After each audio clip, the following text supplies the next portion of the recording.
We are 5 days removed from an event that's going to send shockwaves through the professional wrestling industry for years to come. Welcome to a brand new episode of Off the Mat, your new wrestling obsession. Thank you so much for joining us on this beautiful Thursday night. We got a packed show for you tonight. We're going to be talking everything we can about the John Cena situation. We're going to give our full review of Elimination Chamber. We're going to let you know who won our Elimination Chamber's point game this week. Spoiler alert, it probably wasn't any of us. And so much more. I'm going to start out by saying what's up to my panel. Sticks, Dom, how are you boys doing on this week filled of just glorious professional wrestling? I'm glad tomorrow's Friday. That's all I'm going to say. Listen, missing it and then seeing it was kind of a holy shit moment. Like, I remember when Hogan turned the NWO when he was fighting Macho Man, and then he freaking gave him the leg slam, and then back to the beach. He's the third man. He's the third man. That was mind blowing. And this, I think, because no one saw this coming. I don't think anybody saw Hulk Hogan, but nobody really saw this. Nobody really thought that this would happen now. Like we would have in this era. After 20 years of freaking hustle, respect, and loyalty, that he'd be like, you can't see me.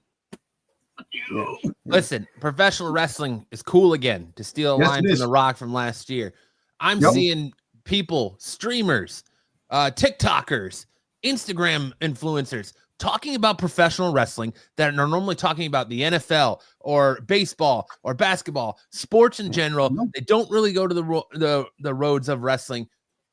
Talking professional wrestling this week after the John Cena heel turn and how it's transcended all media, not just sports entertainment, all media. It's kind of funny because I've watched a couple of guys who said I never even watched wrestling, and I got shocked. He goes, I'm aware that who John Cena was, but to see this happen, I'm like, damn, man. I'm like, look, let's put it this way. Like, remember I told you that wrestling's at an all-time high. This is like the one of the we're living in the best moment that wrestling could possibly be. Yes, we had the Attitude Era and stuff like that, but you really have to think about that. The thumbnail, freaking the WWE goes, oh, where anything's possible now because of what we're seeing, and it's gonna get even crazier.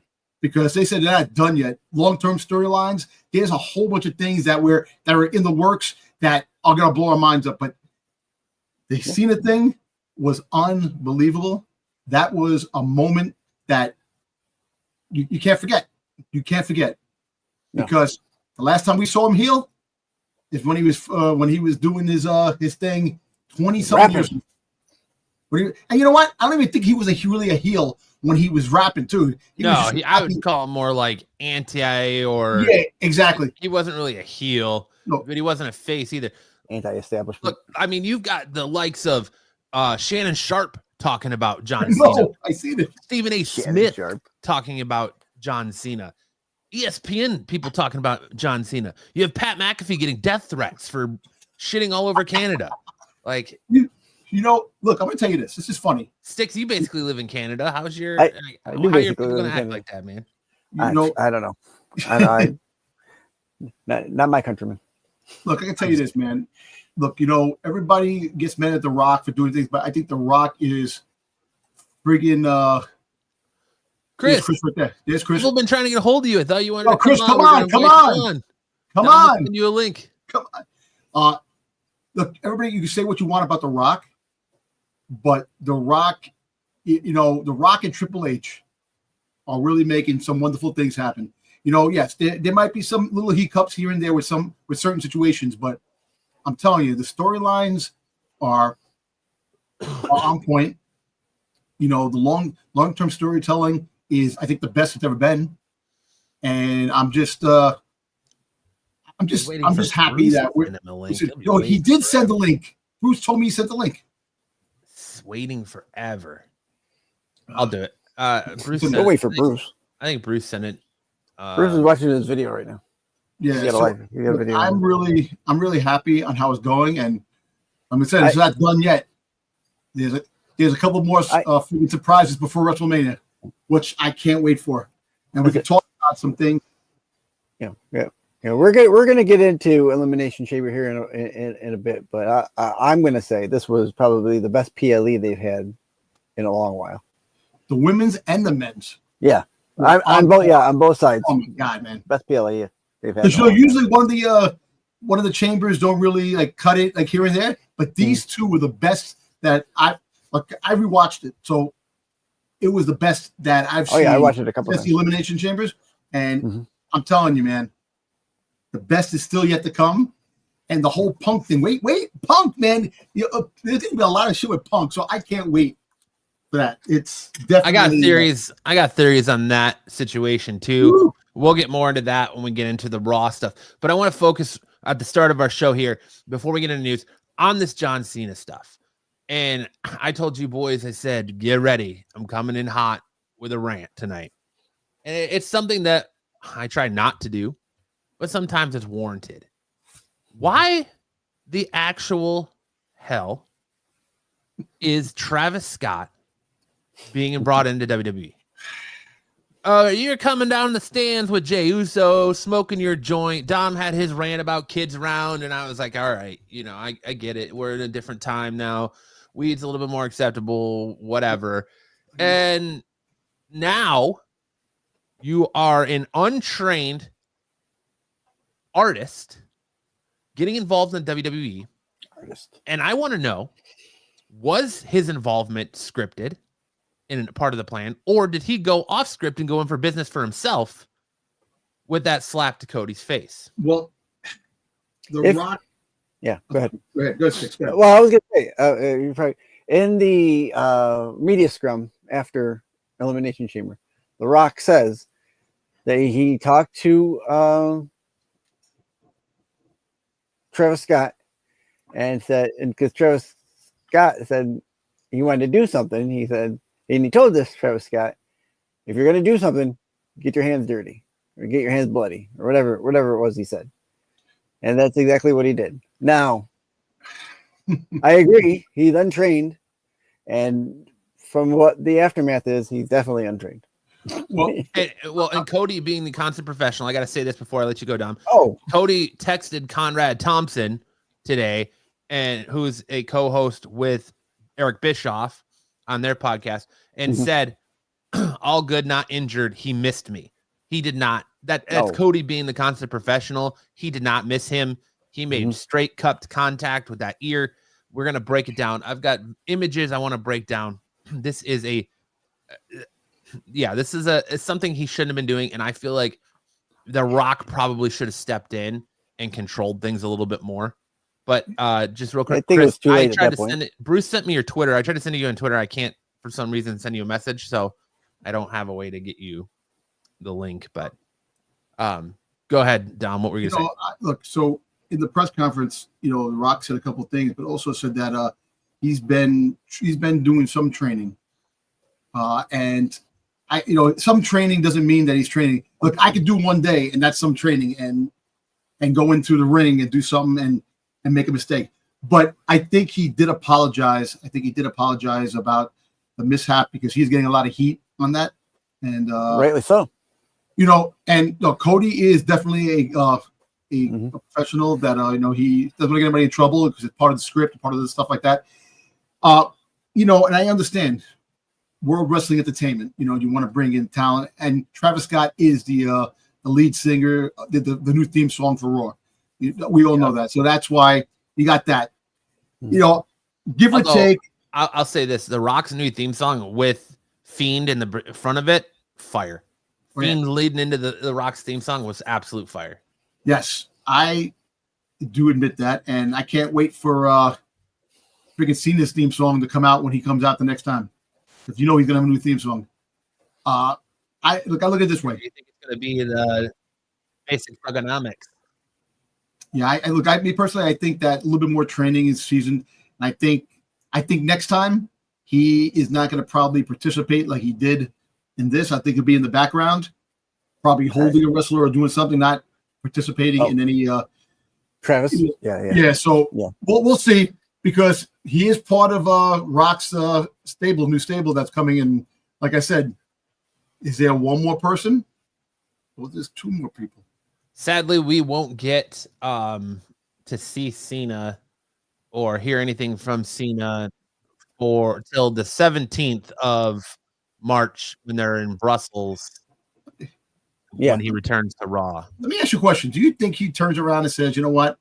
I'll give it 1 more year? After no, I don't know. I think this is no. I think it's done. Absolutely not. Because it's kind of crazy that he turns heel, and it's one of the best things that could possibly be for wrestling right now, and it's probably going to kick ass, and he's going to retire at the end of the year, and you don't want more. So this stable is like for less than a year. So we'll see. Like I said, but I think it's going to be even shorter than that. Like it's going to be maybe till SummerSlam, and that's it. And then he goes back to his regular ways. And look, but it can propel and launch whoever the other 2. Look, it's going to come full circle because Cena's been face for 20 years. He's not going to end his career as a heel. He's going to be face again. He's going to come back face again. And I think, if the storyline goes the way it is, depending on, we'll talk about it more when we get later in the show. But like I said, the Travis Scott thing, that has to be a little bit more looked at. He shouldn't have been involved the way he was. And, even though Cody said that he's not hurt, that he's not hurting, he did get him hard in the side of the ear where he hit him. Those were clubbing blows. So. Yeah. So I want to start with this picture here. All right. I've come to title this picture, Buff Dudes in Tight Jeans Teach Blonde Rookie a Hard Lesson in Submission. Because this is about something that this picture right here looks like something you'd find on the thumbnail of a Pornhub. It just looks like Rock is ready to be the cuck in the middle and watch as Travis Scott and John Cena proceed to have their way with Cody Rhodes. I mean, look at Cena looking right at Cody's hams. Like just boom, right at Cody's hams, right? Travis Scott pulling on Cody's arm. That was funny. He's what? Probably not even pushing 200 pounds, and he's trying to pull Cody Rhodes across the ring by one arm. What if he dislocates his shoulder? All I know is can't wait to see Cody Rhodes freaking pummel him when he gets a chance. And I think this right here was supposed to be, this right here was in a way a botch. I think Travis was supposed to hold him down, hold his arms down and step on his arms. And as Cena's holding his ankles, we're supposed to hold him and stretch him to make him wider to be able to take the whips from the weight belt. Right. All right. So right there, he's already messed up. I think at this point, The Rock should have said, yo, walked up to him and pretended like he's giving him direction and said, look, you need to make him wider, right? Yeah. Then we get here. Cena's still in the middle. Travis Scott up front in Cody's face. Who's the heel? Who's the heel? Is it Travis Scott or is it John Cena?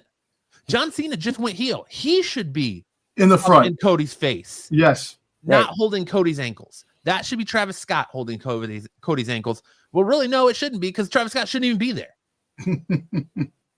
But it should be Cena having that interaction, getting in Cody's face after he just kicked him in the nuts, pummeled him, hit him with a title, hit him with a microphone, Rochambeau'd him.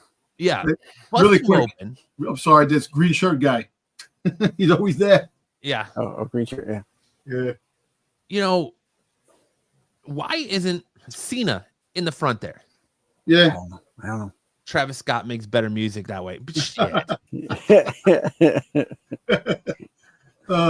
And here's the other thing. All right. So Cody, when they take a slap, usually whenever you see them take a slap, they always have the ability to twist their head.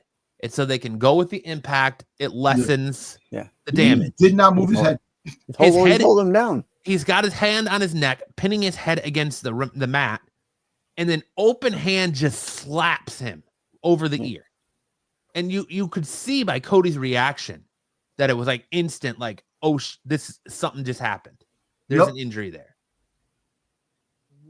Again, I feel like The Rock should have protected Cody a little bit more in this instance. Yeah. And not let Travis Scott do that. Like, teach him a move, a submission move or something to put Cody in. That's fine. Like the Walls of Jericho. He could have put Cody in the Walls of Jericho while Cena's in front of him, taunting and beating him up. at least protect Cody a little bit. Now, I mean, if it's like vertigo. I don't know if you've ever had a busted eardrum, but it supposedly that's what he has. It's like vertigo, man. The room's spinning, your equilibrium's off, you can't, your balance is off. You're not right until it heals. You are you're a little over a month away from WrestleMania, and your top babyface just got hurt by somebody who shouldn't even be in the ring. Yeah. No business being there. True. With him sitting in the corner and all that. Yeah. He said, Bruce said it won't let him send a link either. I don't know, guys. Maybe. Wait, hold on. Let me see something. I'm doing something. I'm gonna try to send something. Yeah, I'm gonna try to send him a link. I'll try to send him the link. But that's just my thing. Like, these celebrities come into WWE and they want to get involved, and then they, I think, get a little too antsy and go in business for themselves. And that's kind of what this felt like. Like, Travis Scott wanted his moment, and he kind of went into business for himself. I may completely wrong, but being on the outside looking in, just a fathead talking on the internet about pro wrestling, that's what it looked like. Because I don't think Cody would have agreed to this slap, or at least placed it where he did. You know?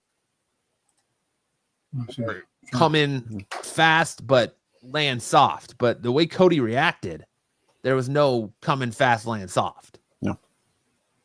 No. And the rest of this was amazing. It was an amazing segment. It was an amazing thing. The Rock wiping Cody's blood on the belt again. The belt that had Cody's soul and Dusty's death date on it. Like, it really amped up the road to WrestleMania. We were just here last week with Pete saying it doesn't feel like we're on the road to WrestleMania. This year's WrestleMania doesn't feel right. It doesn't feel the same. It doesn't feel like WrestleMania season. Oh boy, it feels like WrestleMania season now. But I'll turn it over to you guys. What did you think, Sticks, about the slap? And don't even get me started about the burning sage thing. Like, what? Yeah, what the hell was that? Like, he was on witchcraft like, up in this well, I figured that had something to do with New Orleans next year. You know, he's like voodoo doctor. But what did you think about the John Cena heel turn? What did you think about the Travis Scott stuff? Go for it, Sticks. The heel turn. We'll start with the heel turn. Did not see that coming, or at least not at this point. I thought maybe if he had lost again, maybe we would have got a heel turn, because then you start getting desperate. You know, I felt like being on his second PLE a little early on the desperation, but whatever. I mean, nobody saw it coming. Travis Scott getting involved is horse crap. And he should not be getting involved with these professional wrestlers. He's not a wrestler. Although you could say the same thing about Rodman or any of the other guys that got in a ring. But I think at least Rodman did go through some training. I don't know what this guy got besides the free airplane ride to Toronto. Listen, if Tyson can come in and do a spot at WrestleMania where he throws a punch at Shawn Michaels, and Tyson is a trained fighter. Tyson is trained to knock a dude out, right? And he can pull his punch. Yeah, Tyson knows how to pull a punch. We saw it against Logan Paul's brother. Against Jake Paul. He knows how to pull a punch. But I'm just saying, like, I think Logan Paul has been the one, like, influencer or celebrity that has come in and taken the business seriously and understood what they can and can't do. Bad Bunny too. Bad Bunny. But I think a lot of Bad Bunny too is WWE set him up to look good. I kind of wonder how much, like, Hunter knew what Travis Scott was going to do. I wonder if they were just like, oh, he's just going to come out and walk out with me, and, you know, is he going to get involved, or he's going to help me hold Cena down or Cody down while we give him the weight belt. And you actually won that too. You actually won that the point spread with Travis Scott, saying that Travis Scott didn't get involved. Who said that Travis Scott's going to get involved? Sticks did. Everyone else said he's not getting involved. Yes, Sticks is the only one that said he was. You see, and that's yeah. Well, I knew he would. I had a feeling he would do something, only because Why announce that he's going to be there? Yeah, there's always celebrities there. But I figured he'd do something. But I didn't think he'd like get physically involved. I didn't think that. I didn't expect that either. I didn't expect him to get physically involved. Hitting someone, holding someone, like you said, holding him down. Sure. Taking a shot at Cody. I never would have thought that. See, that should have been Cena. And right, Matt, that should have been Cena in front. Yeah. Take it over the end. I'll just drop the link in the chat so we can get it. But yeah, I just get some weird people in the chat now. Like, who's thankfully this? I can not let them in and kick them out if that's the case. But and I think you can delete it afterwards. So but no, Sticks, you're right. I didn't expect him to do something, be involved the way he was. I hopefully Triple H talked to The Rock and talk to him and then listen, you know what? You got to be a little bit more spot on to a point where it should have been, you shouldn't have got involved. Maybe he took it upon himself to get involved, but I think he did issue an apology. About the situation. But look, what's funny? Everybody wants to be a wrestler. Everybody wants to get involved. Everybody wants to be, the next star. You're a musician. What's up, Chris? What's up, guys? I don't know what that is. A little technical difficulty. I don't know if it's Twitter or X or whatever. But what's up, guys? Matt, Sticks, what's up, baby? Hey, Chris. Don. Man. I've been watching you guys, man. So I'm excited. Next time, if you guys invite me on, I'll make sure I have my camera hooked up. No problem. Listen, we're just talking about on anytime, man. We're always welcome to have the whole Travis Scott debacle with Cody. That things like this shouldn't happen. Even though he's, like I said, he's training. What he has, 1 or 2 days training. He's not training the way a wrestler trains. To get involved. Yeah, if you're gonna hit somebody, make sure you do the proper way. And another thing too is Cody is a downright professional, but he also knows how to sell something too. He probably did get his head, his ear wrung where he had the problem with his ear and his face, but he sold it, like even making it even worse than what it was to give. I don't think there was any selling that. I honestly, I don't know, but like I said, he shouldn't have got involved. Hopefully next time he doesn't come into the ring and try to get involved like he did with this. If Travis Scott wants to hang out in the background and get some more training down the road, because if he is part of Rock's stable, he's going to have to get involved in a couple ways, because he may be on the end, on the end of doing what he's doing, but he also got to be on the receiving end too, because when he gets his clock knocked and thrown out of the ring, because that's going to be coming soon. Cody will do that to get to him. So we'll see. I didn't like the Travis Scott angle at all, but I do understand that, like, if it's your first time, and The Rock has always done this. He's always tried to align himself, even when he was young. He did it with rappers, the Wyclef Jean thing, and then the Trick Daddy thing, and he's kind of always done that. So it kind of looks like he's maybe going back to the early days when he would do that. But I understand if it's your first time in the ring and you're not really a pro wrestler and you got all the adrenaline pumping up and you don't want to mess up, and then you accidentally do some hit and you don't pull your punch right and you hurt the wrestler. But the good thing about Cody is he's badass and he can take it, But yeah, I don't want to see anybody get hurt before WrestleMania, because it does finally feel like WrestleMania again. And that heel turn was so, I kind of thought it was coming, but I didn't think they would have the balls to pull the trigger on it. I didn't think John Cena would go, man, I don't know, I'm going to turn full heel. And the thing, when you watch John wrestle now, he looks a little older, but he's still pretty crisp. He's not very stiff. But the minute he turned heel, I don't know how to explain it. The moment he put that base on, then he turned heel, he looked different to me. He told a story to where he almost like went Terminator mode. He looked healthy again and strong again and mean again and old school thugonomics, And when it happened, I was like, this is great, man. And the best part about this is, in my opinion anyway, Cody, I'm sorry, I love Cody, but the whole I finished my story, let's do all this stuff, it was getting a little stale. It was getting a tiny bit boring. And his babyface status was kind of sinking just a little bit. Now you got Cena and this beatdown he just took from The Rock, who plays the heel perfect. And now when WrestleMania comes around, we've got white hot, blazing hot babyface Cody again. Crowd's gonna flip out. They're gonna come unglued. This was so smart. Triple H and Shawn Michaels are so smart. Like if it's two dudes that know how to tell a story and take this business serious, it's Triple H and Shawn. And I love this Paul Levesque era. I love it. And you don't think that the Rock had anything to do with the storyline too? I think the Rock had some creative input in this too. Oh, of course he did, man. He's The Rock. No. Yeah. People don't like him for certain things, but people love him for others.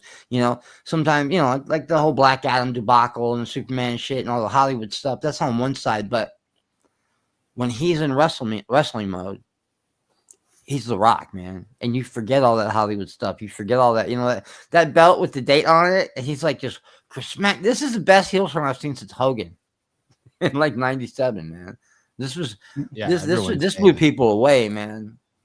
Like I said, it was a shock at all moment with wrestling. You don't get many of those. You got a couple here, but this is something that no one expected. And look, let me tell you something. He's retiring. People think, oh, yeah, he's going to come in and be his babyface self and go off into the sunset after he finishes. But no one saw this turn coming, except the Rock and Rock, Triple H, and freaking goddamn Cena. They're the only ones that saw this shit coming.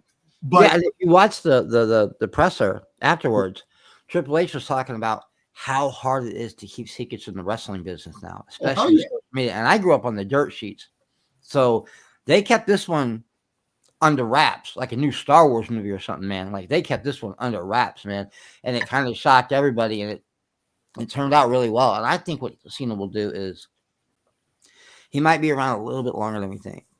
Yeah.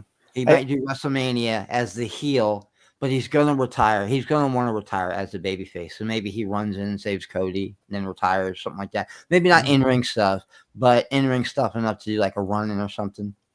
Yeah. I don't know.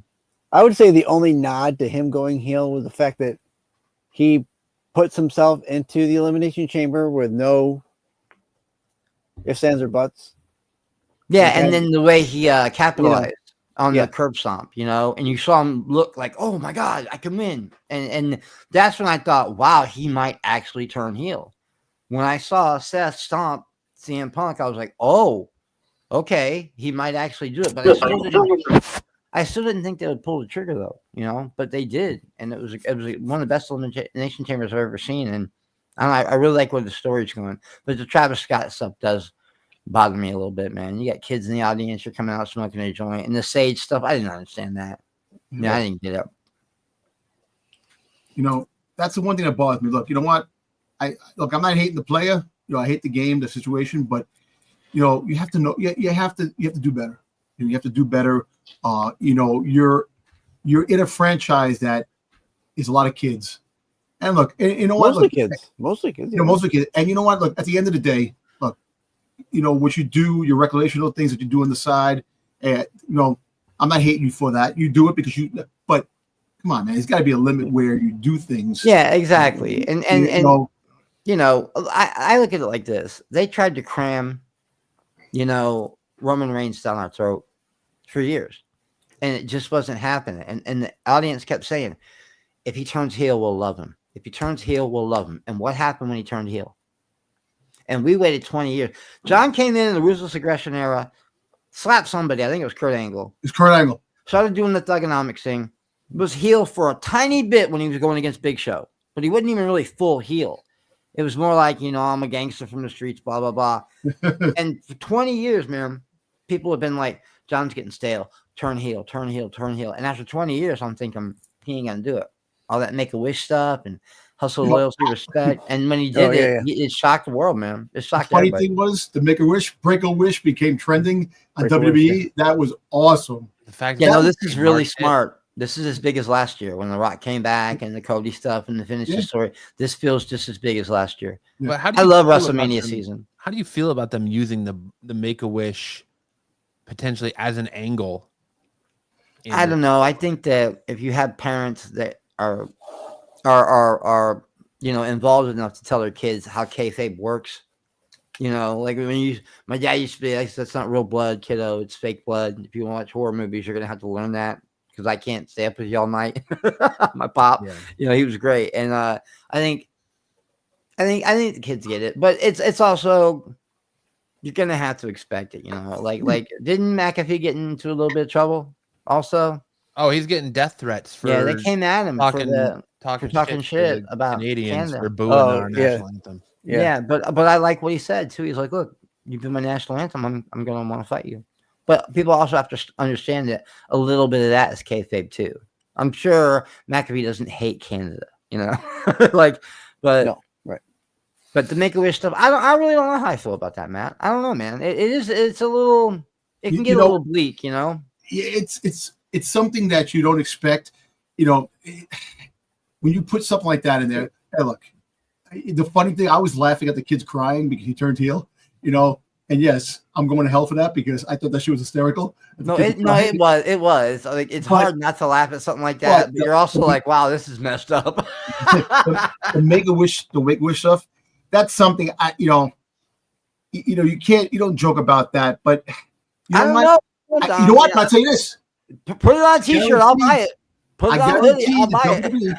The WWE is going to take all that money and put it towards the Make-A-Wish fund. Yeah, probably. There's already somebody selling a T-shirt. It's a black and white John Cena's face as he's standing there in the ring, and it says "fuck these kids" under it. And it's that was a little dark, but and it's the Break-A-Wish one T-shirt with the chain. I'm sorry, that's just fucking funny. I'm sorry. I can probably design a pretty nice shirt with the chain break in, and it says Break-A-Wish, and you sell that, and then take all that money and you get to the proceeds for Make-A-Wish. Lean into it. WWE's very good with that. Yeah, own it and lean into it. Yeah. But it's hysterical. All the memes that were showing that had the kids, because when John Cena goes to the Make-A-Wish Foundation, he grabs the kid, hugs him, because he turns heel, he kicks the kid. Yeah, I would like to see him put a kid in the FU.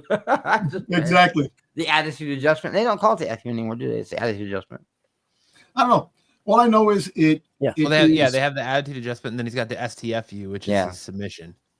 I look at it this way. I think that it was a brilliant move on the WWE to do this, and it got people talking. It got the freaking world talking. People who aren't wrestling fans talking, and the freaking WWE was trending #1 worldwide, which was kind of crazy, man. That happened at the exact same time last year. This happened. I know, but I think people that didn't even expect, like, The Rock, people, non-wrestling fans were like watching WrestleMania. Yeah, but I think that this one overshadowed that. Yeah, because 20 years and John turned heel. Yeah, that's a big deal, man. That's a big deal. Man. Yeah, but we'll see. I'm here for it. I'm here for it, baby. I'm here. I can't. This is my favorite time of year, man. We're freaking eat that shit. All right, Tom. I'm gonna let you go full speculation mode. Where do you think everyone can go through this too?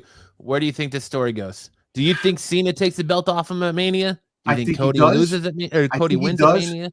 So I think he actually does. I think he takes the belt off. I think Cody takes a little time off after he loses the belt. That's where Punk, because remember, Punk came out and called The Rock Rock and Cena bullheaded fraud. Yeah, both frauds. So I think after Cody story with he loses the belt, that's where CM Punk comes in and has the problem with the stable. Because Cody is going to be out. And I think either one or two more people are coming into the stable. People, like I told you, and it's all of a sudden it's trending, Ethan Page. It's all about Ethan Page coming to the main roster and being part of the Rock stable because of the hand gestures. And you can't deny the hand gestures because they did mean something. And Rock did say every part of the story means something. When he showed up on NXT, had that interaction with Ethan Page, goes, can't wait to see you in the main roster, man. You get, and then slapped him on the butt as he went out. But the whole fact is, there's something to that story, and also LA Knight. Here, I'm gonna give you a good scenario. Say if they bring Ethan Page up and have LA Knight. LA Knight is starting to fade off. He's not really the steam on LA Knight is kind of like dying down. He's there. He's not fighting. Say if you put him with Ethan Page, and they both they're both heels. They win the freaking tag team championships. And you have him part of the Rock stable. So the Rock has them, the championships. He has the Smackdown champion. He has, and you don't know what's going to happen with with Jay. You don't know where that story is going, but I say Ethan Page, possibly LA Knight, part of this whole debacle. And next is going to be it's going to be Sticks is ready to rebuttal. He's just like, I'm ready to tear this apart. Here's what I'm going to throw at you down. I'm going to throw this at you down. Travis Scott gets involved with this match. Travis Scott previously comes out with Jey Uso. Jey Uso is still trying to beat Gunther. What if that's a connection to The Rock and his, as you put it, his stable? What if Jey Uso was part of that stable because Travis Scott is friends with Jey Uso? I think that hurts what they're trying to build with Jey Uso, though, because I think so trying too. to get Jey Uso to be on his own, and he's lost to Gunther 3 times now, or 4 times, or however many times it is. It's in Jey Uso. Jey Uso has to win that match clean. There can't be any interference. There can't be. He's got to pin Gunther's shoulders to the mat, 1, 2, 3, in the middle of the ring, and win the championship. And then whatever after that is fair game. Let me ask you a question really quick before I forget. Say if Jimmy Uso becomes part of the Rock stable, because you need him, because he's not getting the same heat. He's not getting the same speed as Jay is getting, the same crowd reaction. It's to that Big Jim. I don't think so, because in the Rumble, wasn't it Jimmy that was helping Roman in the corner? Oh, he was, right? but right. I think he's still behind Roman. I think we still even know Roman's Roman's friggin' whole thing in this too. You want me to tell you what Roman's thing is? Because I think I've got it figured out. Yeah. Go ahead, Matt. Monday night. What's our main event Monday night on Raw? I don't know yet. CM Punk versus Seth Rollins in a steel cage, right? Oh, that's right. Rollins and Punk have heat on each other. Yep. Roman owes Rollins for the stomps. Mm-hmm. I think middle of that match, Roman comes out, opens the cage door, Heyman closes behind him, and they go at it, and that's how we get our triple threat. That's how we get our Roman versus Punk versus Seth at Mania triple match. I could see that. If I can talk. But I think Cody actually wins at Mania. I think Travis Scott and The Rock are going to get involved. Cody's going to be all by himself. And then you're going to hear that glass break. They're in Vegas. The Texas Rattlesnake lives in Vegas. He says in an interview today that he hasn't been contacted by WWE yet, but I don't buy that. WWE's trying to hold all this close to the chest now, right? Mm-hmm. Texas Rattlesnake glass breaks. He comes out. He fights off The Rock. Someone else comes, maybe Bad Bunny comes out and fights off Travis Scott, or somebody else comes off. Maybe Jelly Roll comes out and gives them a big man splash off the top rope. Jelly Roll. But I think Cody wins at Mania because the Cena heel turn has got so much heat on it that you want it to cook, right? You want to see the lengths that heel Cena goes to, right? Cody wins Mania. Rock puts Cena automatically in Money in the Bank. Cena wins Money in the Bank, and he says, "None of this hustle, no more of this playing by the rules. I'm just going to cash in." Cashes in on Cody that night to win the title. There, it goes against everything that Cena stands for. It keeps that heel heat on him. They're going to cheer like Chris said, they're going to cheer the shit out of heel Cena, just like they did heel Roman. They are going to cheer him till the cows come home. Yeah, they cheered Kurt. They cheered Kurt as a heel for years. You know, the whole "you suck" became the whole "you suck" thing became a term of endearment. You know, it became so. I don't know though, man. I just got a feeling that Cena he's put in so much work, and I think maybe they want to give him that record, that 17th title.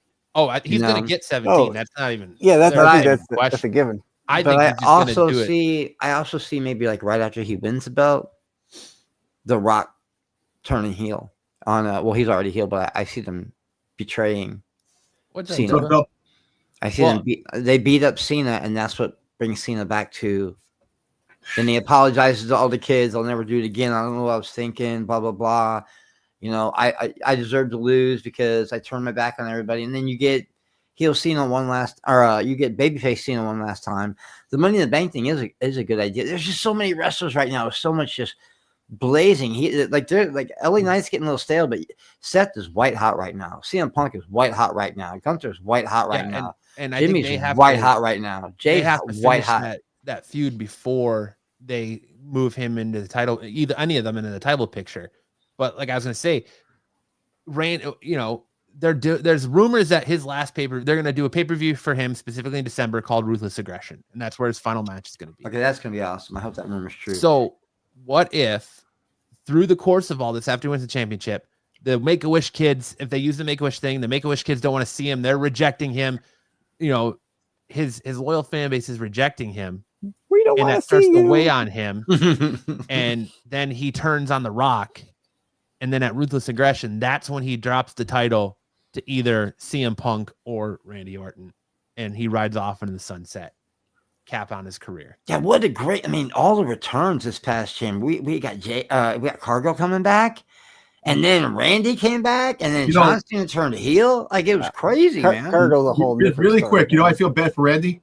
That's twice he came back. It was overshadowed by two events: CM Punk coming back and John Cena turning heel. Feel bad for the dude. He came back, but how about Kevin Owens like crying in the middle of the ring when Randy came out?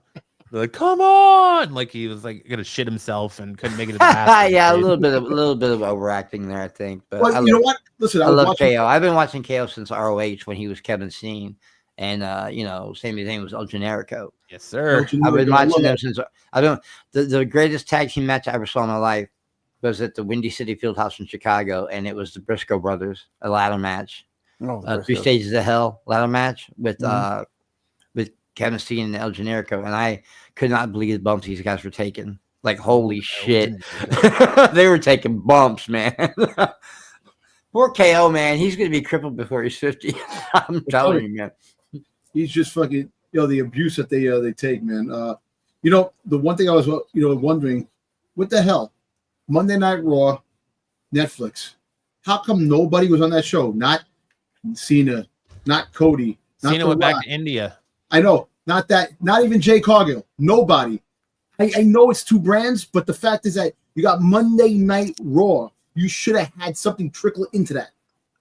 They had Bianca. You should have. You had Bianca. Big deal. But you didn't have anything that was connecting to the storylines at hand, which, we'll get to it. My girl, Io Sky. Yes.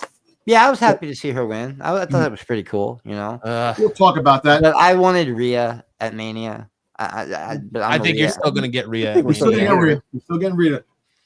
And I liked it that they because I missed it, but my boy Bourdain, Troy, he was going, yo, Naomi is a heel. And I'm like, what, really? Are they saying that she actually did attack Jade? Like, well, that's what Jade believes. Exactly. Jade believes. He changes his mind so much. There were 3 title matches on Raw. Exactly what you wanted, Dom.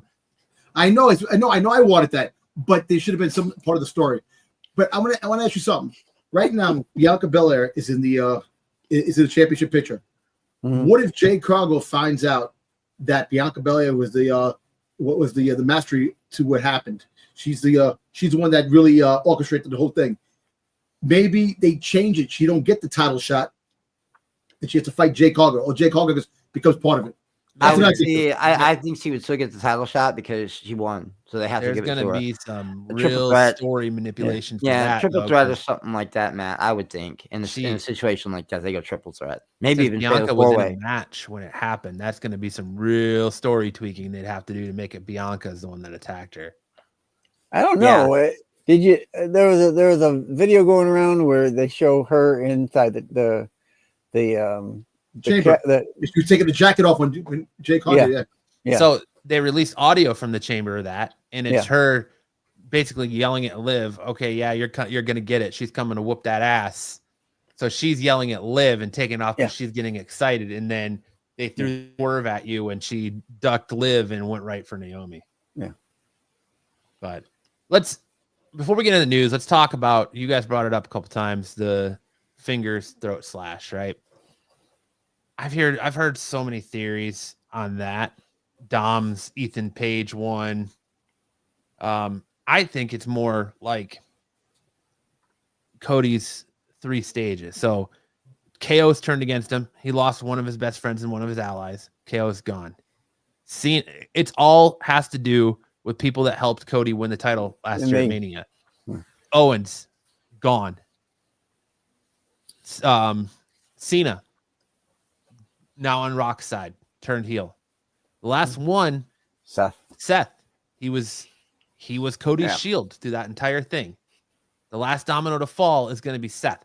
I would not be shocked if Seth Rollins joins his stable instead of Ethan Page.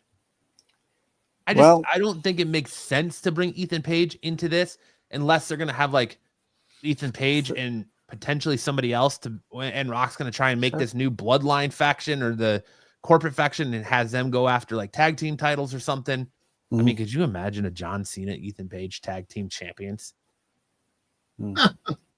Hey, I mean, LA Knight, Ethan Page, man. Or LA Knight, Ethan Page tag team champions. You know, look, I I'm forgetting somebody too, man. I don't know why, but I got a feeling that Braun's going to get a big push real soon. Braun Strowman? Braun Strowman or Breaker? Braun Breaker. Yeah, well, I think so too. I think he's going to get a big push, and it's going to be like championship push. I don't know if they'll put him in this early, but his brother's starting to train now. Dear God, they got to do something because he's been pretty much just showing up to hold a title or catch a beat down. Running through people, man. They're making him the new Goldberg. Or Carlito. Well, I'll tell you what's going to happen is there's going to be Finn Balor versus Ron Breaker. Finn Balor versus Ron Breaker for the Intercontinental Championship. Finn is going to come out as the Demon. The Demon's coming back. I would like that. There is speculation going around, again, rumor, speculation, that Finn Balor is going to join the Wyatt Six as the Demon King. That would be dope too. And he's going to actually end up being the leader of the Wyatt Six because they don't feel like Bo Dallas is able to carry cutting it. Yeah. And Aleister Black is going to become part of Judgment Day. So talk about that. A lot of and look, I like these rumors and speculations. That's why it is so unpredictable what's going on in wrestling today. And that's why, like I said, anything's possible. The thumbnail, again, because WWE, where anything's possible, anything can happen. So, look, you know, it's a fun time to be a wrestler, man. It's a great time to be alive and have the wrestling shows that are very exciting. You know, even the subpar storylines are actually pretty interesting. Yeah, it's got that feel to it finally again, because for a while, man, everything was just really like, you know, monotone. I wasn't, you know, I didn't stop watching it, but I was definitely losing interest. And now it feels like, I wouldn't exactly call it a second attitude era, but there's definitely like a culture shift right now happening in wrestling, you know, and it's good. And I'm telling you, I want to give all the credit to Triple H. You know, he's that guy. He's that guy. He knows how to tell the story. Yep. And The Rock talking to Cody saying, "Give me your best explicit language, man." Rock. Yeah, well, with Netflix now, when he said that shit, the crowd went crazy. Yeah, they lost it. It was they finally. They didn't beep it out. They didn't. Yeah, they're catching a lot of shit from people on. I know Facebook as little kids are watching it and they didn't bleep it out, and but. And listen, pay-per-views should not have things bleeped out. Plain and simple. Netflix is considered premium streaming, but you do have kids in the audience. You have to think. You have kids everywhere, man. You know, that's the whole thing. It's a kid. And it was 11:15 at night. It's 11:15 at night. Yeah, your kid's probably half asleep at that point. They should be. So you have kids telling their parents, "Mom, Dad, go." At least on the East Coast, right? Oh no, my 3-year-old uses the F word better than I do. Yeah. Not that I don't correct her for it. It is kind of an old school mentality. I don't think that the PMRC or the FCC and these people that, like, you know, they're in charge of controlling language and stuff. I don't think they realize that times have changed. Like, every kid has a smartphone or a tablet now. They can find anything they want. You know, even the bad shit. So Cody Rhodes saying "go fuck yourself" is like nothing. You know what I mean? It really is nothing. And to be fair, if it's PG, I think you're allowed like one swear word. Yeah, and I think they've kind of brought it up to PG-13 again, you know? Yeah. Well, actually, one swear word, but it has to be, you can't say anything about fucking yourself or anything like that. Yeah, there's certain ways you have to. You can say fuck. You can say fuck in a PG Hey, thing. Rock, He used it in the third commit person. fellatio on yourself. Yeah. Yeah. Hey, Rock, go backside yourself. Yeah. Rock, go in the back, sit on your left go hand, be go under your intimate. knee till it's tingly, and then give yourself the stranger. A stranger. Hey, Rock, take this championship, shove it sideways, shove it straight up your candy ass. You just said that. Imagine that. You know, the thing is, though, man, this is you guys are right. The more I'm thinking, it's so crazy right now when you really think about it. Anything can happen because there are so many moving parts with these storylines, man. You got Seth, you got Randy, you got Drew, you got CM Punk, you got The Rock, you got Cody. You still got Gunther floating around. Braun's going to get a push. Man, next year's going to be crazy. This year is going to be crazy. Mm-hmm. And, remember we were talking about, Matt, about the friggin' Bloodline killers, friggin' McIntyre, friggin' KO, and Seth. Yeah. You might be right that Seth might be the one that joined the Rock stable. I because wonder if Roman's okay, like IRL. Because I'm hearing rumors that he's happened to go back on this leukemia medication. I think his leukemia medication is a permanent thing. I think he has to take that permanently. I don't know if he has to take a higher dosage, but Roman's kind of doing the Brock Lesnar thing now. And I don't know if he's hurting or if they're just trying to save him for something big. Maybe he's just taking a break. I don't know, man. That 5-year run. We said that last week. We mentioned it last week. Where the hell is he? He can show up on shows. You don't have to interact. That's the thing. Netflix paid a lot of money because they wanted the bloodline. They wanted freaking Roman Reigns. Yeah, and Roman Reigns in December. The Rock has more appearances than Roman Reigns. That story's coming back. I still think that head of the table stuff's gonna. I don't know, man. I don't know if we're ever gonna get Roman Rock like everybody thought, but I still think that bloodline stuff, they may be coming away from it for a while, so it doesn't get diluted and it doesn't get overused. But when it comes back, people are gonna lose their shit because that's one of the best storylines in years, man. Yep. I think one of the matches we're gonna get at WrestleMania, we're gonna get a massive surprise that everyone's gonna lose their mind. We're gonna get Jacob Fatu versus Solo Sikoa, and in the middle of that match, Zillow is gonna show up and attack. He's gonna show up and attack Jacob Fatu. But all right, let's get into news. We can talk more about this when we get into our review of Elimination Chamber, because I got to talk about Bianca too, because I'm not happy. I'm probably the only one who's not happy about Bianca winning. Not necessarily that she won. No, you're not the only one. I did not want her to win either. So the way it happened. But let's get into some news. Here we go. Breaking news! We got a clash! Wrestling ring about to blast! In the arena, we let this ride! Feeling the heat, it's no surprise! Slam this story, cutting away! All right, kicking us off tonight, we have some update on the road to WrestleMania. Kind of what Dom was saying here. Triple H reports there's still many twists and turns expected heading into WrestleMania 41. Brian Alvarez of Wrestling Observer Live is reporting that WWE has plenty of surprises in store and warns that there will be more twists and changes leading up to the event. I like that we're being kept on our toes of what's going on at Mania. Yep. I like how they let us lull into that. It feels like they let us lull into this false sense of security. Like we don't know what they're going to do, or we know what they're going to do. And then it just flips. They just flip the script on and you're like, man, I did not see that. I honestly didn't see Io Sky, winning the title, because that's like her beating China, for God's sakes. Like they're pushing Rhea to be like the modern day China, and you having her lose the title to Io Sky. I have a theory on that too. A potential story that could possibly happen. I think Io loses the belt at WrestleMania because of her stablemates. That I think they're gonna get involved. What's her name's gonna come back? That's hurt right now. What's her name? Asuka. Well, Asuka still has to come back in, but the what's So they're saying Asuka's injury is worse than they thought, and she's not going to be back till well after WrestleMania. well, the whole fact is she has other things But that are going on. Kyrie's saying. Kyrie's saying, yeah, I think she's coming. I think she's coming back, and I think that she's gonna come back, and there's gonna be a storyline with them. So she's gonna lose the belt, have the belt until lose WrestleMania, lose it, and either Bianca will win it or Rhea, because I still think Rhea is definitely gonna get herself in the match. It'll be a triple threat match, but that's gonna happen. But I actually think that Bianca is not gonna win it, because I think that Jade Cargill will find out that she was the one that orchestrated the whole friggin' hit on her, and she loses, and that starts the war between Jade Cargill and Bianca Belair. Well, I think it's just a matter of time, because when Jade came in from AEW, I think they were like, we are going to put the belt on you soon. So I think it's just a matter of time before Jade does get that belt. One of them. She's going to get one of them. Oh, definitely. And I'm going to tell you this.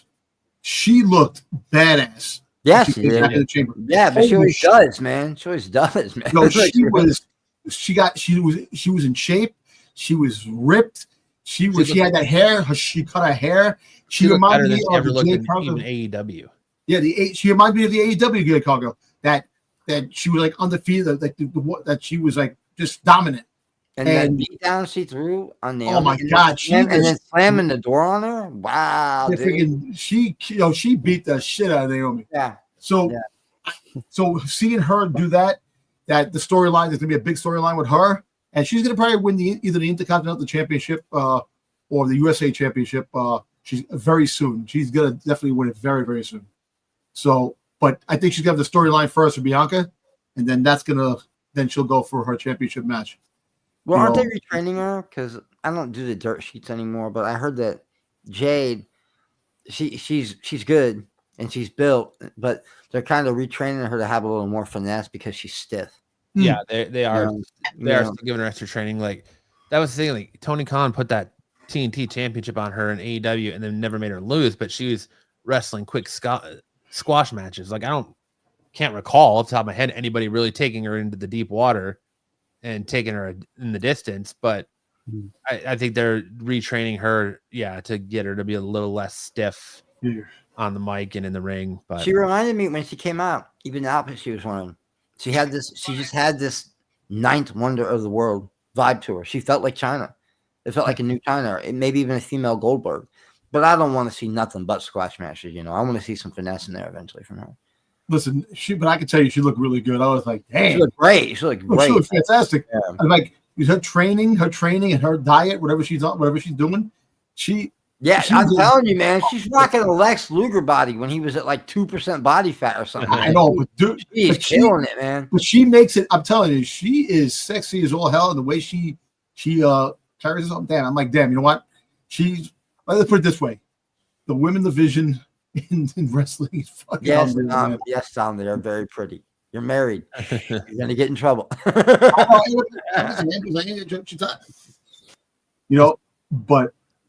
I'm gonna tell you this: that I can look, I just can't touch. He goes, look at the screen. Right. If my wife can have a Bon Jovi pass, I can have a ladies wrestling pass. That's what Dom did when what's her name from NXT had the wardrobe malfunction where Jenna Parker. Oh my god! Dom was nose up to the screen, like really trying to get in there. Freeze frame it, enlarge the picture, clear the vision. Like he's got a picture of that in his wallet. Yeah, it's on my wall right now.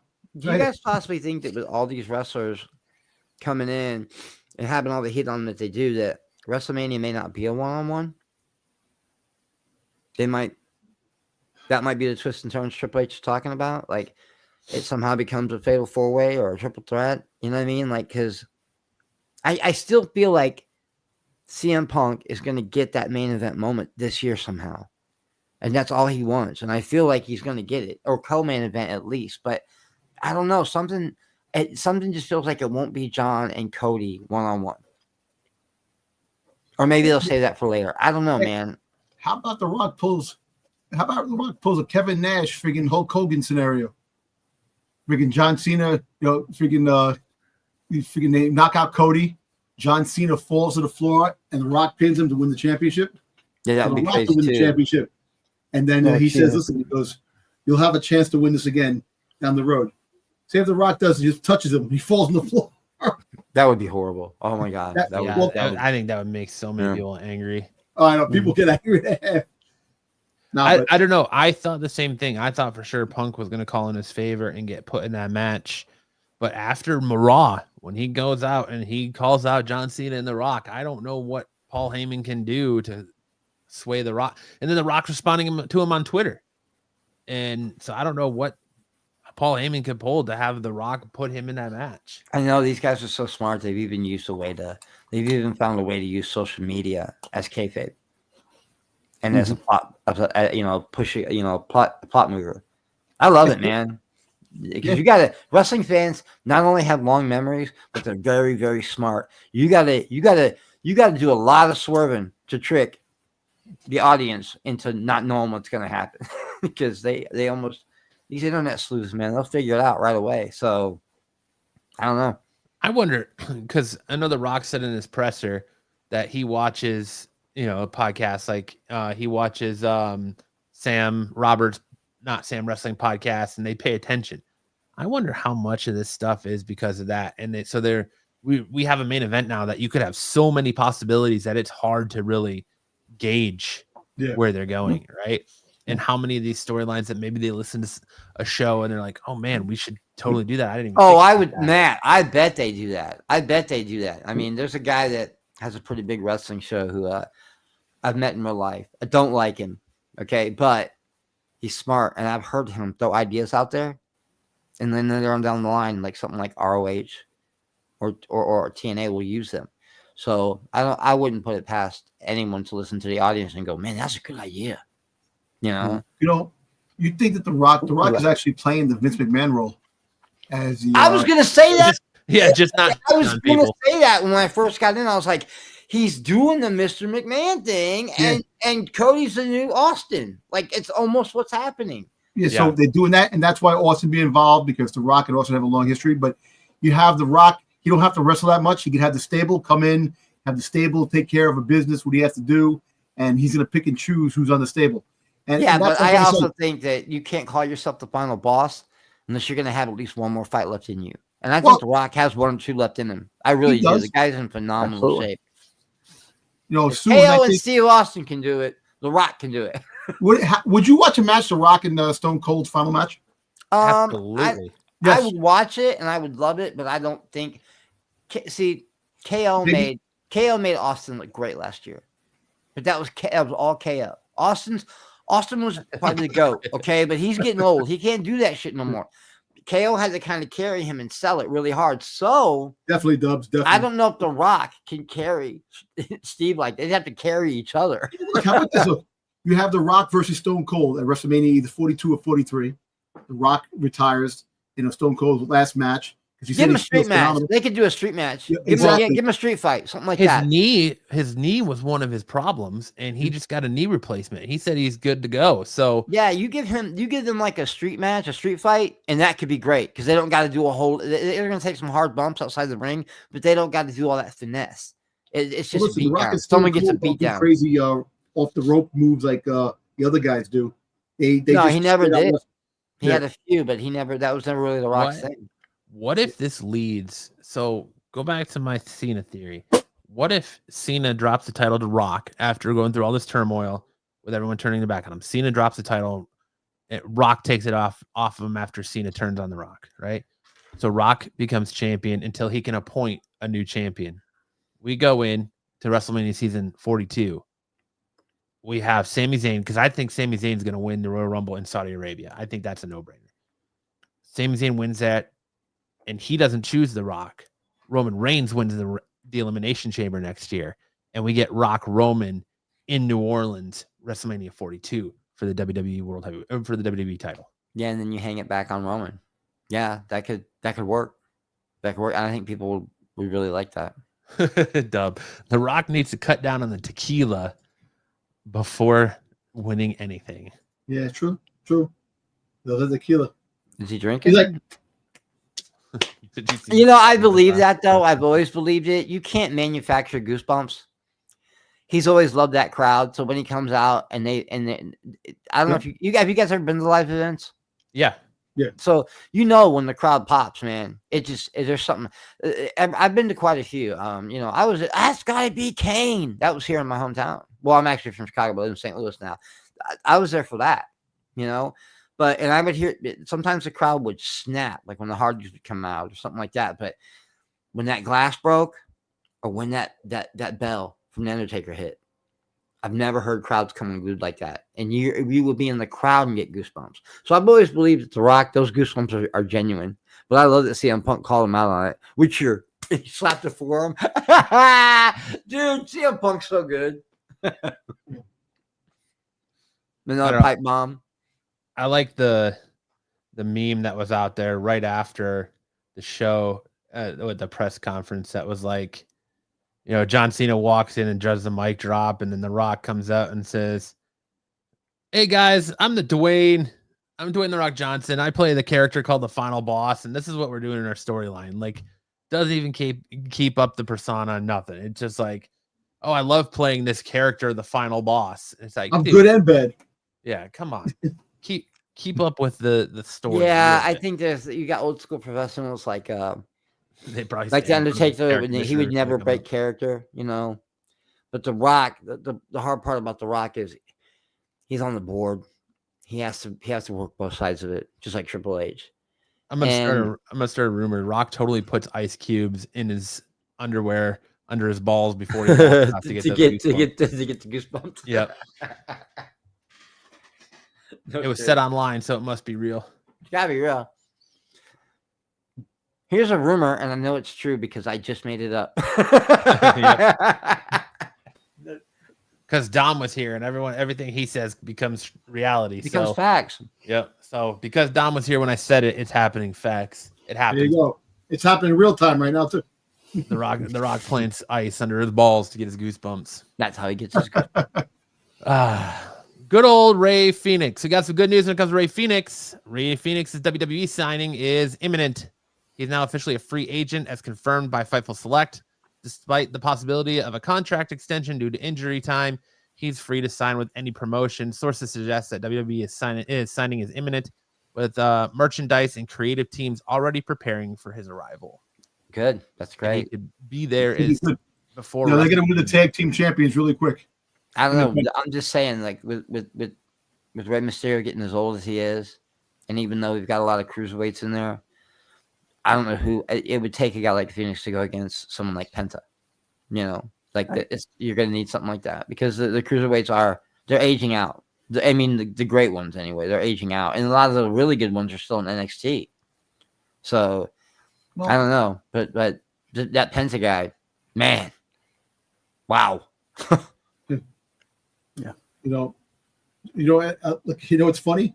You know, you talk about Penta, you talk about freaking Jack Gable going to the fucking the underground, asking the guys, you know this guy, and they're paying attention to him. He pays some old man money. That's just fucking funny. Yeah, Master Shifu.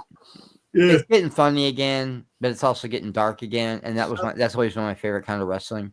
I like the dark storyline, and I love the story, like the little movie things that they go out.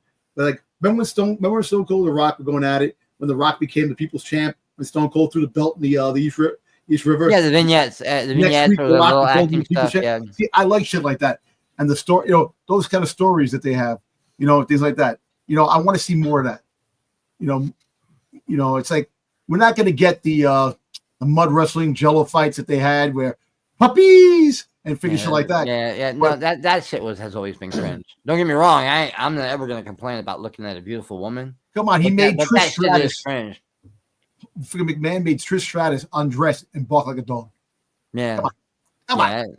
It's 2025, Dom. You can't degrade women anymore. As much as you wanted to go back to the way it was. No, I don't want to. I never said degrading women. I said I just want to see a little bit more cleavage. That's it. Give us some more. Come on. Bark like a dog.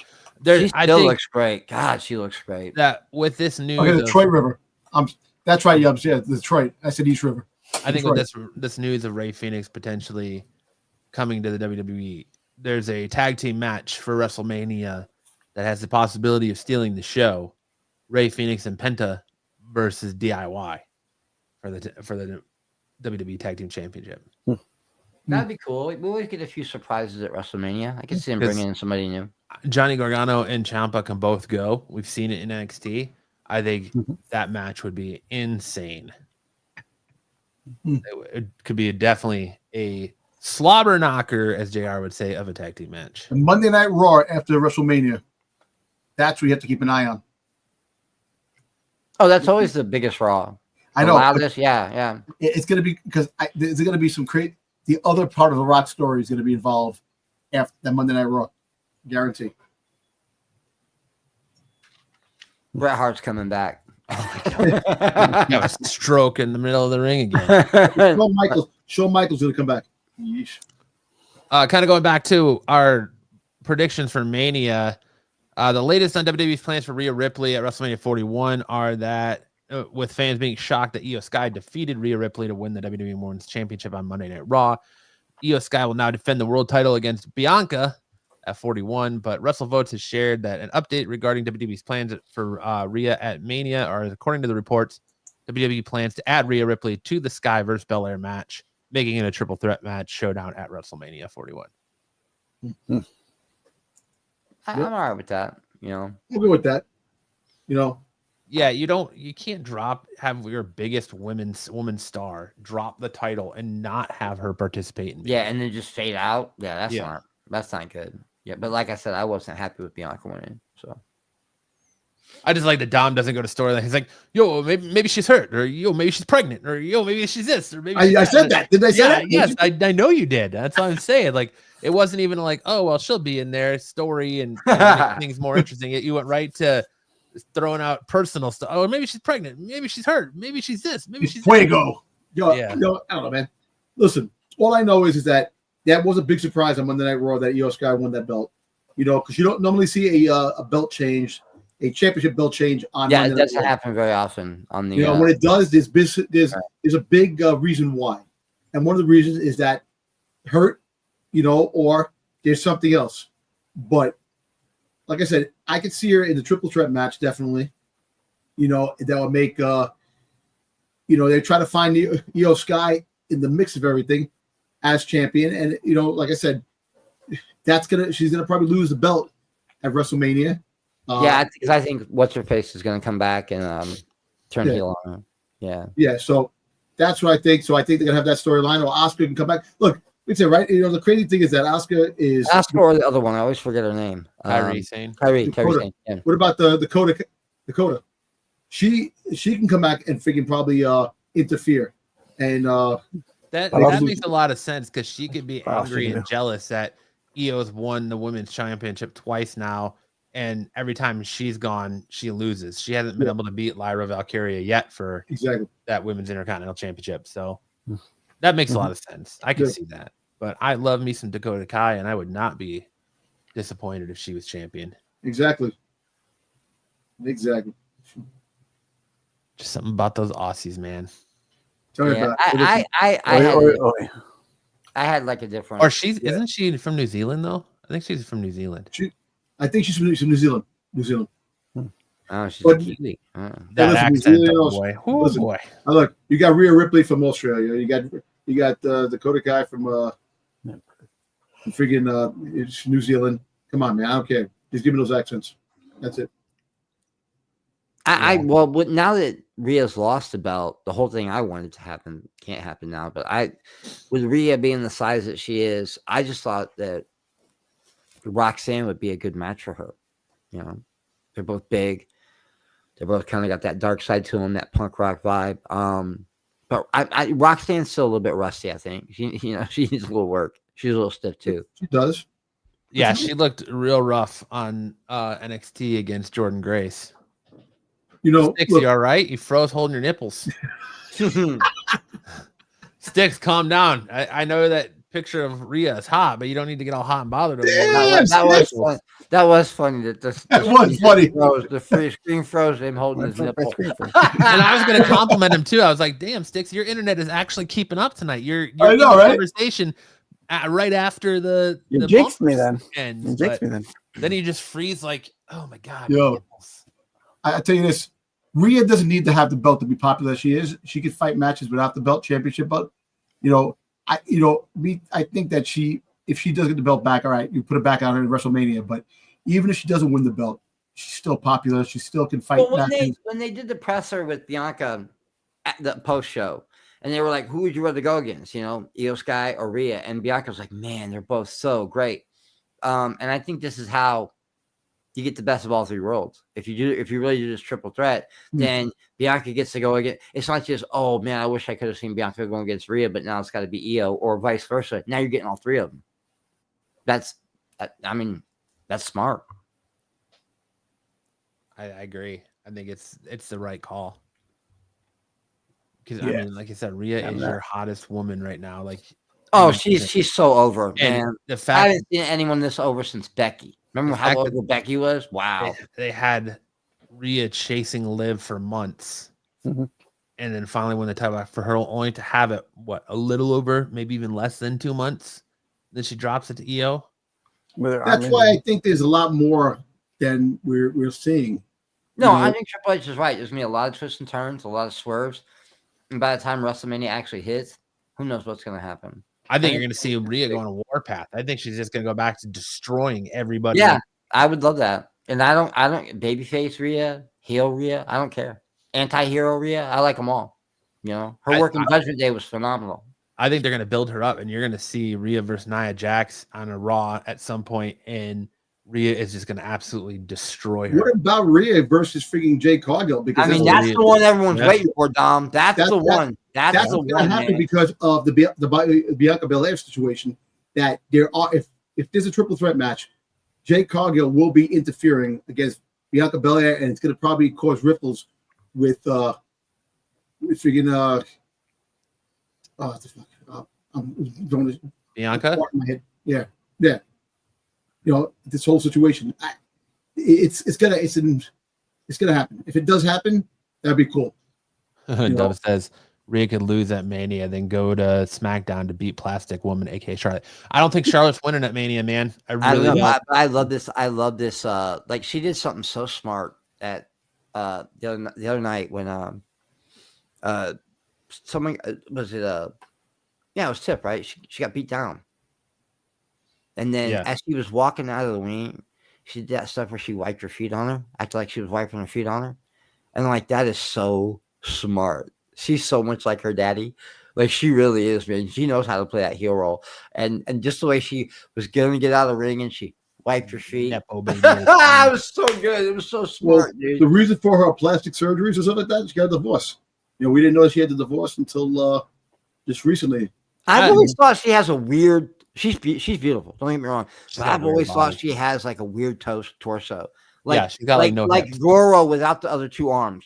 Yeah, she's got like no hips. Yeah, it's weird, but she's very pretty. Yeah, too bad she's got that narrow hips. Yeah, that's why I like Styx's. I like Styx's theory on that better. That her knee injury was so bad she had to get plastic surgery on her face. Wow. But wow.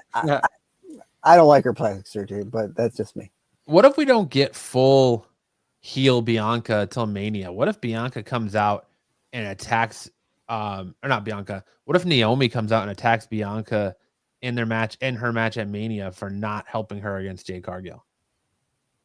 What if you are right, Dom? She was what locked if in a pod? She couldn't get out. I know, but Dom could be honest. What if she did have something. Bianca did have something to do with it, and I hope that they do it that way. Naomi caught a beat down that was meant for her, and so now Naomi's mad because she caught that beat down. Because we haven't seen a heel. Have we seen a heel Bianca yet? We have not. I don't think. No, she's refused.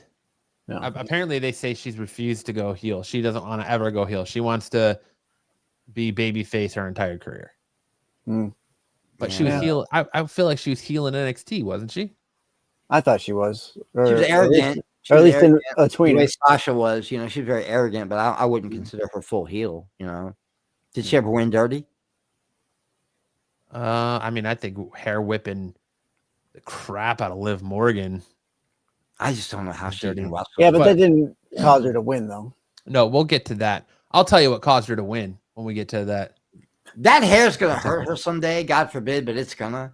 she's going to be getting thrown over I the top rope or something, and it's going to get caught up. I don't know. Somehow I can't believe it's real. I just don't know. It's probably not all real. There's probably a weave in there too, but even the weave is really strong. Like it won't break. On her show with her husband, he took off like she had a wig. He took it off of her. So basically, it could be. And if that's our hair, that's awesome because like I said, to grow your hair that long. Just the way she's utilized it, though. She uses it in the like. I heard that Dom used to have his hair that long in high school. I used to. I heard he braided it in with his face hairs. They used to I had my luscious locks. Matter of fact, this is the first time in my life, the second time ever in my life that I've had short hair, and it was only because I had to do chemo. I've always had super long hair up until just a couple of years ago. Dub says, my wife says Bianca's hair is 100% not real. No, I can't see it all being real. Some of it, but not all. No way. Yeah.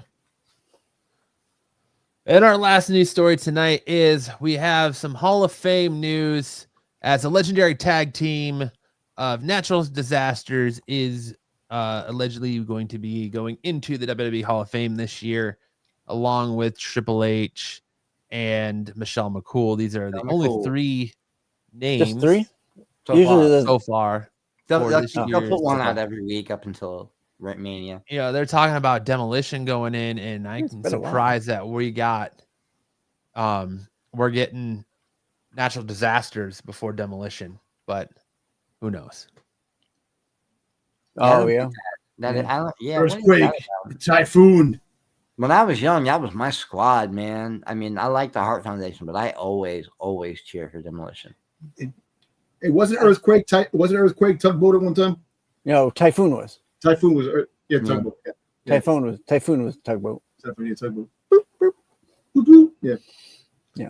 But that's it for our news. Now we're gonna get into. Well, I'm surprised you don't have the Stephanie stuff in there that she chose to go to NXT and at the main roster. Oh, I didn't feel like that was. Oh, okay. I was saying that she could have went to the main roster and would have been the main roster 1, 2, 3. She decided to go to NXT. I don't know how much that was her decision, but the whole fact is it's her decision because she wanted to learn more of the American ways of wrestling, and she wanted to learn more English too. That doesn't surprise me because so Dom brings his Domspiracies over here to the wrestling talk too, huh? Yeah, and I don't cut him off like everyone else. Nice. Shots fired. I don't cut him off like everybody else. That was great. That made me laugh. I let Dom go. I mean, it doesn't surprise me because when she was signed, she got out of that match from AEW with Mercedes, right? Yeah. What really put her in the spotlight, and I wouldn't be surprised if WWE said, you'll have your choice of where you want to go if you sign with us, and she chose NXT. I can't believe they haven't tried to get more. It's not a bad decision. No, not at all. Not at all. So, you guys think Sasha's ever coming back? No, I don't think so. She can't wrestle anymore. I don't care what anybody says. She can't. I don't know if it's that she can't wrestle. I think it's that they're not giving her anything to work with over there. She's boring and she can't wrestle anymore, even though she's got 4 belts. It's like that's too bad, man. Because she give one to Harley, please. She's not. Yeah, her matches with Bayley will be legendary, but she's not doing anything in AEW anywhere near that level. And that shows you just how talented Bayley is. You know what I mean? That speaks volumes for Bayley if it's really that way. But I don't know, man. There was a time when Sasha was white hot, man. I don't know. And I don't watch AEW and TNA and NXT as much as I watch WWE, guys. Like I'm nobody does. Nobody does anymore. I don't think. AEW is just really hard to watch, man. They have great characters over there, but bad wrestling. I think it's the opposite. They don't have any story. And their characters aren't built. It's just wrestling match. Yeah, I think that's what I meant to say. Like they're not doing anything with these great characters except like showing their wrestling skills. They're not good on. They're just really not good on the mic. Totally agree, Matt. Sasha needs to go back to Star Wars. Oh yeah, big Mandalorian.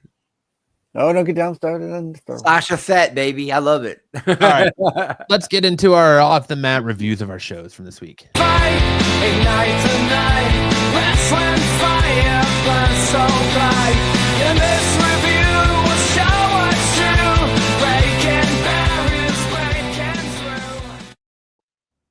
All right, leading us off, we're going to do Friday Night Smackdown, the last Friday Night Smackdown, the go-home show for Elimination Chamber.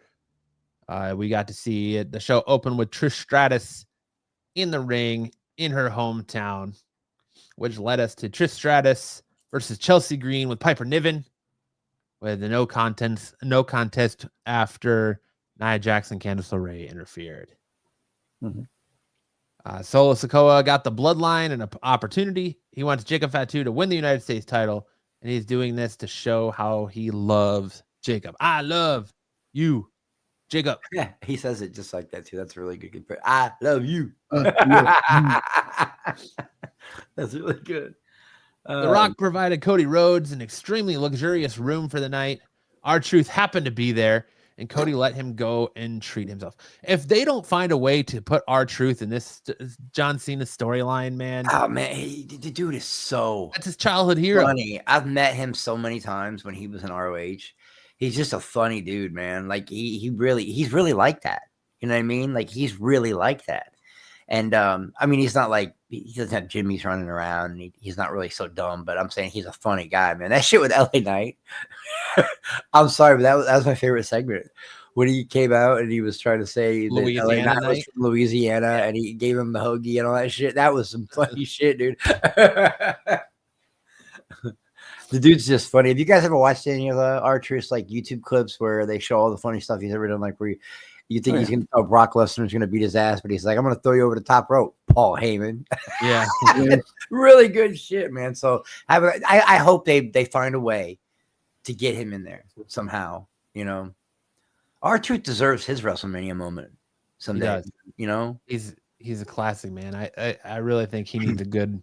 They need to put a good belt on him, like the IC title. Just for a while, man. Stop making him a jobber. I hate it when you guys don't even know, man. That's a sidetrack, but just for a minute, let me rant, okay?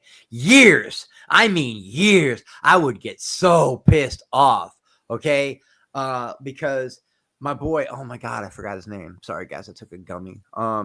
Dom's looking at pictures of Stephanie right the Jamaican man, Kofi, man. They did Kofi dirty for so many years, man, and I would get so mad. I'm like, you've got a great champion here, and even Kofi finally got his moment, you know. And I think that I think R-Truth wants one and deserves one, because I used to get like legit mad, not like just kayfabe mad. I would get mad because of like they just. I'm like, you're making Kofi King. Look, he's not a jobber. Stop it, people. They made him a jobber for years, and that shit, I don't know why, but that shit used to bother me, man. And if he can get a belt, you can hang at least the IC on R-Truth for a while, man. You know, his work with Miz was great. He's just a guy. I'm with you, man. Get him in there with Cena somehow. You know, just work him in there. Something funny, a segment, anything. Hey, wait a minute. Are you supposed to be Jamaican? Yeah, right? Something like that. Yeah, man. That'd be funny. Well, listen. What's his name? What's his name from NXT? What's his name? How do you say his name? Yeah, he speaks regularly. What happened to his accent? At an interview, so he just has the accent. I don't know. Just it's kind of funny how they comes and goes. Comes and goes. Comes and goes. Didn't we had have an accent, Matt? What's that? Didn't what's his face used to have an accent before he became part of the Street Profits? I could have swore the one that at Crown Jewel or whatever it was, the one that came running, the greatest Royal Rumble, he came running and slid. Oh, Tyson O'Neil. Tyson O'Neil, when he tripped and fell under the ring. Didn't he used to have a fake accent in the early days? I don't know, man. I don't think so. I don't remember. I don't think so. I don't remember. But that's the single greatest Saudi moment is him tripping at the Grand Royal. And Corey Graves trying not to laugh. He had to go back to commentary. And I mean, how do you hold it in? The dude disappeared. He fell and baseball slid under the, he probably smacked one of those ladders or some shit. You know what I mean? But he came up and saved it. It's a great moment now. But yeah, that is the greatest Saudi moment ever. And we ain't had too many great Saudi moments. Whoo, the Shawn Michaels Triple H versus Undertaker and Kane. Whoo, what a stinker. You know what I mean? Or Goldberg. Oh God, yeah, man. Fiend. But yeah, I didn't mean to say. God bless Bray Wyatt's soul on that one, man. Yeah, right. I miss Bray. And I really kind of hope they don't push Bo out. I think he deserves. I don't know, but that would be a good story. I want to see the Demon back, but I didn't. Bray Wyatt addicted John Cena. You think there's John Cena for turning heel? Way back when he had the fight with Cena back then. I just wonder how Cena's going to be a babyface, but that's a conversation for later, I guess. I really don't know, but I was just trying to agree with Matt about R-Truth, man. Make-A-Wish kids. He's going to use the Make-A-Wish kids. Yeah. They could be the new Jimmys. Have like a whole train of Make-A-Wish kids behind R-Truth. Remember when Brock Lesnar threw the kid down the stairs with the wheelchair? That was awesome. Oh my god. The old the Vince McMahon days, huh? We had a United States Championship #1 contenders match: Andrade versus Jacob Fatu, with Jacob Fatu taking the win. And we got a Street Profits versus Angel and Berto with Santo Escobar. Nobody won because the match didn't start, as the Street Profits were attacked by DIY. Drew McIntyre cut off a John Cena vignette after he put himself in the Elimination Chamber. He said anyone can say whatever and nobody has so far. Drew sits on the announce table and talks about John Cena. He believes young Cena wouldn't like some of his choices, including the massive bald spot on his head. I really want an NWO shirt with Cena's bald head as the O. McIntyre is the monster that the guys like Cena created, and he will bury him. And he's interrupted by Damian Priest. He tells Drew that all he'll ever do is whine and cry. R-Truth makes more sense than he does because of his weird obsession with CM Punk, and let his biggest moments of the year slip through his fingers. Seth Rollins shows up and tells him how confident he is that he's going to win the match.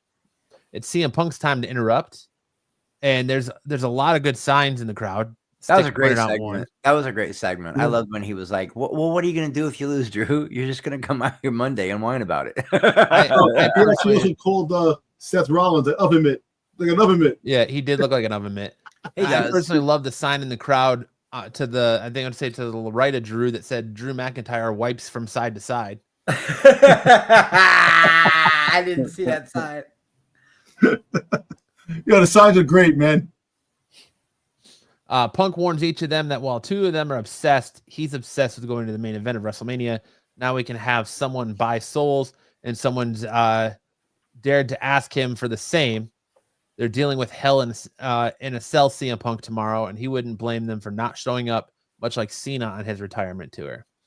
How about Logan Paul coming out in that segment and coming out to John Cena's music? I know, right? That was kind of funny. Yeah. It was. He got everybody. The Pauls get a lot of hate, and I don't really think they're necessarily good people, but I will say this. Logan Paul has surprised me. He takes this business serious, man. He's good. Like, he's good. So we'll see what happens. See, that's another guy that he's got heat. It's hatred, but where's he sitting in all he goes to The Rock. The Rock takes him. Yeah, I can see that happening. Oh, The Rock won't take him because him and The Rock had a massive falling out after. Oh, that's right. In real life, they had a real life falling stuff. out. Yeah, you're right. You're right. Yeah.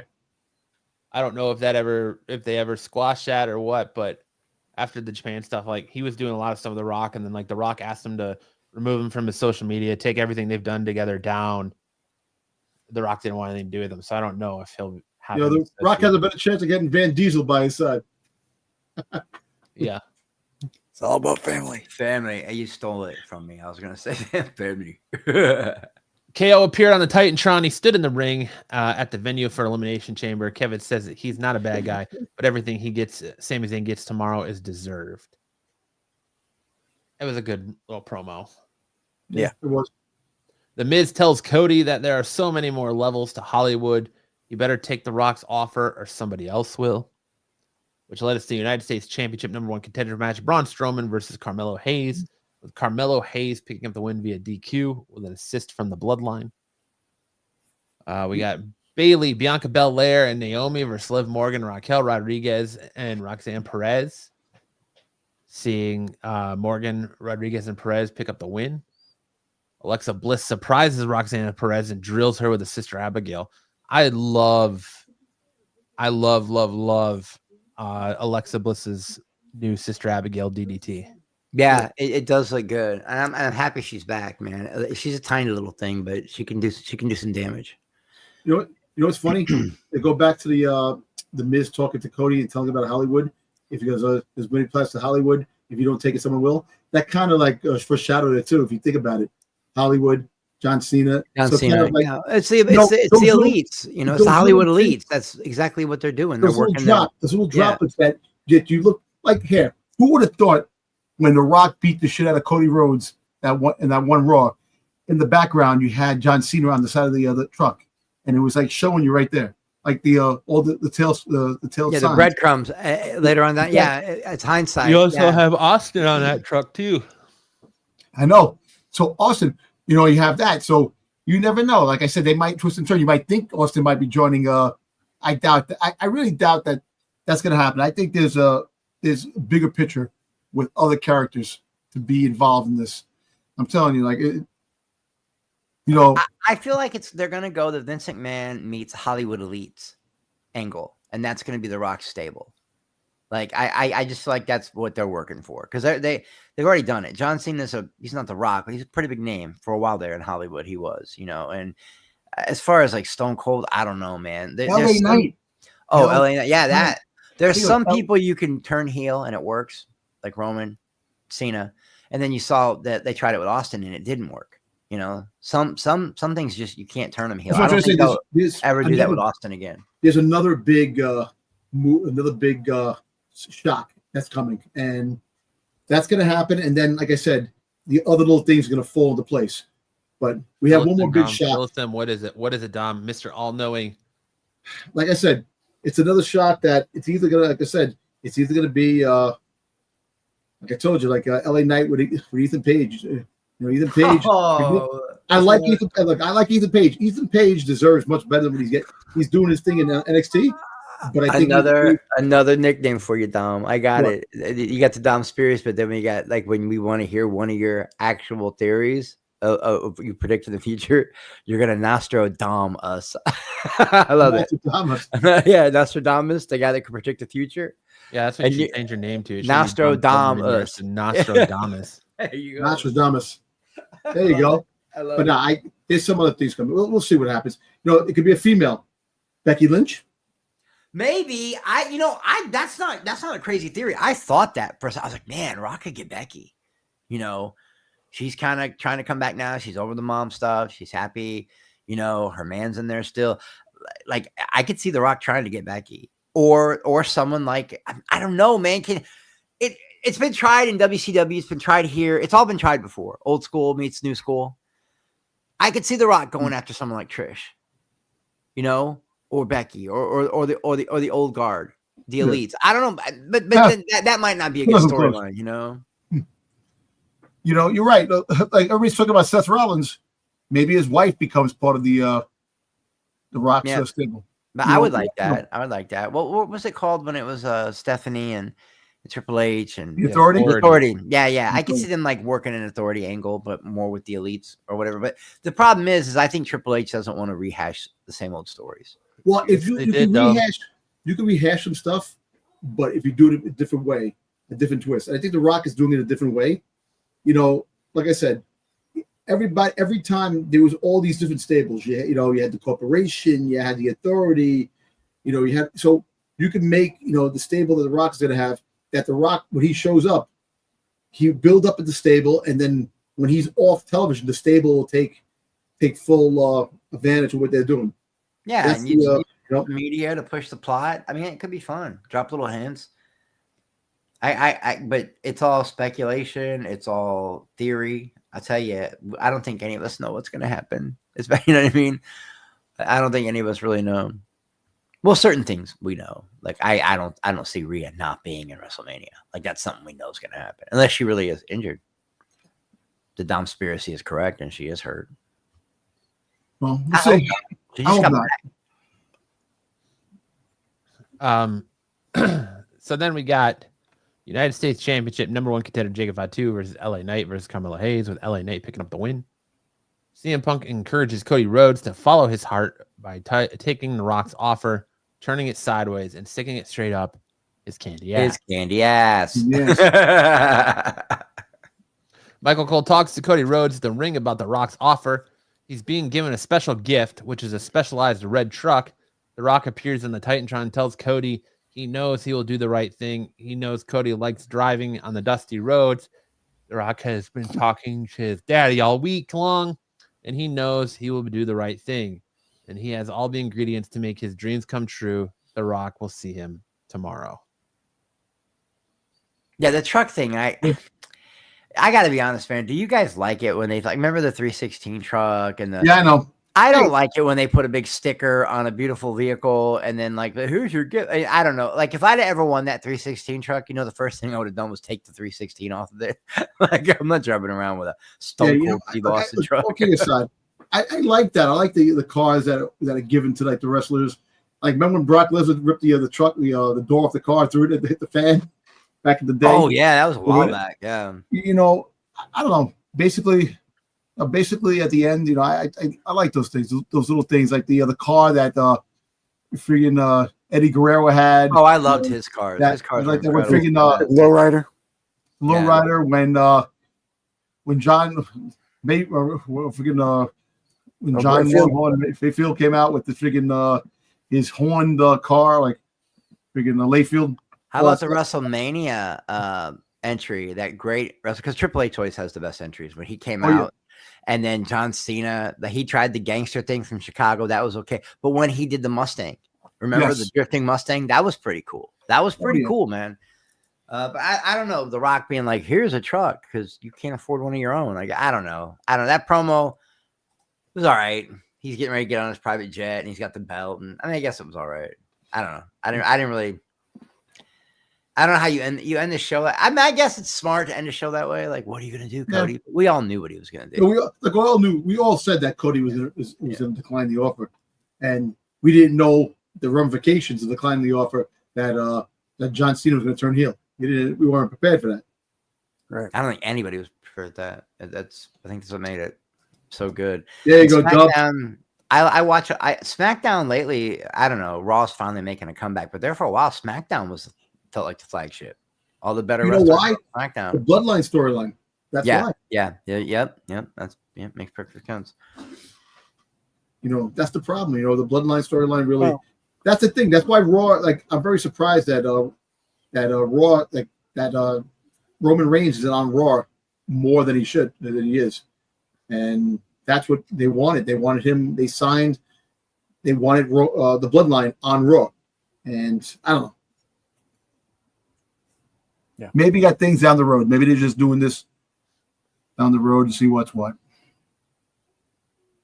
Maybe, but that brings us to our Elimination Chamber reviews and our point system. And kicking us off on Elimination Chamber points results. The men's chamber match. I had 20 points. Dom had 0 points. Damn. Pete had 30 points. Pete got 10 points for picking Cena. Or Pete's son got 10 points for picking Cena. Sticks got 10 points and Dub got 5. How did I get 0 points? What the frig, man?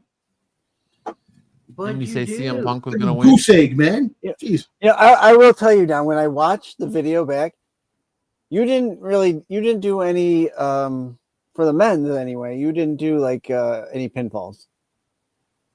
So I just picked that CM Punk was going to be the one that. You had CM Punk win it all. Wait, really? Yeah. You guys really thought there's no I wasn't a part of this, but I would have chose Cena all day. No, the whole fact that I choose CM Punk because of all the devil lines of the devil, Rock wants the soul, all these freaking things. I was going by that conspiracy shit. Yeah. Yeah. Hey, that's I thought you could have been right. I thought that your theory was pretty solid.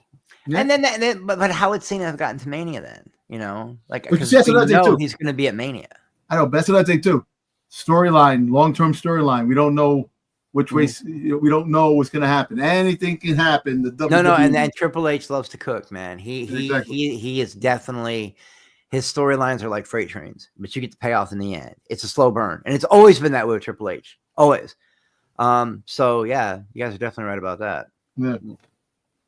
What did you guys think of this match? I know we talked about the Cena heel turn, but what did you guys think of the match itself overall?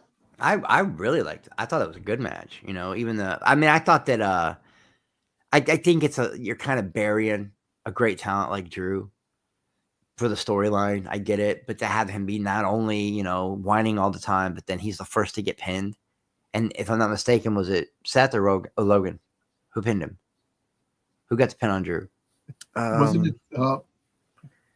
Logan hurt him, and Logan hurt him. Seth pinned him. Yeah.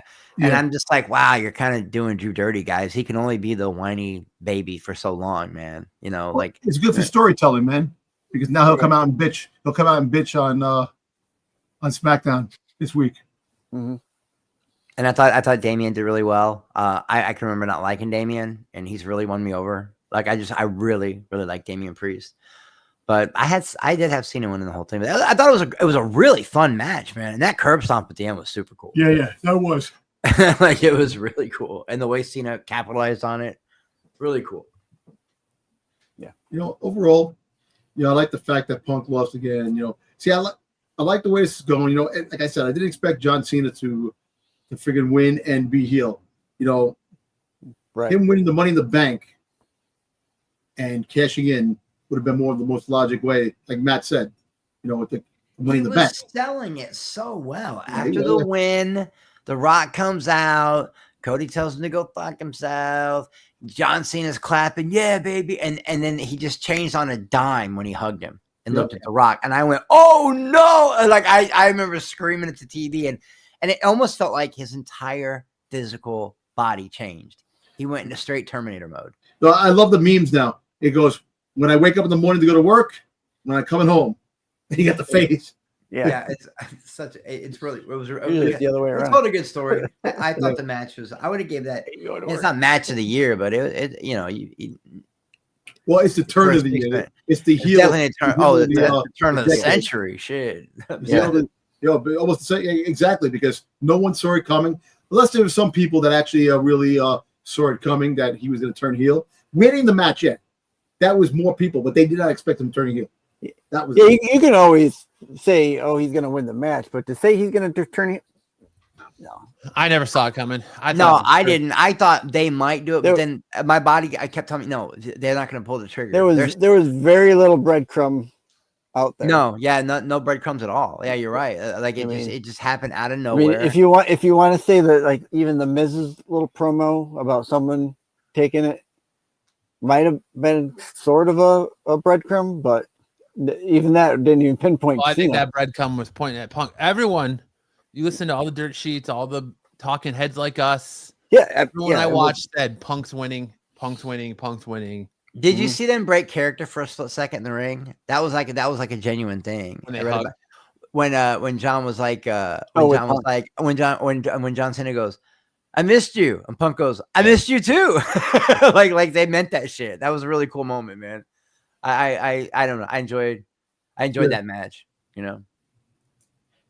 But next up, we have the women's chamber match. I got 5 points. Dom with a strong showing in this one, 10 points. Pete with 15. Sticks with the goose egg. I had the goose egg in this one. Sticks with the I don't know who nothing this burger. Pete guy is, but he's killing it. And Dub with 10 points. No, what the hell? How did Pete get 15 points? He had the winner. Oh, okay. Yeah, and one of the falls, correct. Okay. Listen, Bianca should not have won this match. What the hell was up with her no-selling finishers? Well, there was 5 of them in the ring at one point. Yeah, but she's no-selling finishers Mm-hmm. like it's going out of style. I wanted Alexa to win this. Listen, Like, no. I think it was Liv. I think Liv hit her with Oblivion, and she no-sold it and flipped up against the ropes, and then came back to attack Liv. Right. Yep. Yeah. That's not a new thing though. I mean, there's a lot of that going around in some of these matches where you're putting on the finisher and either it's a kick out and like no one kicks out of this move. I'm okay with a kick out. A kick out's exciting.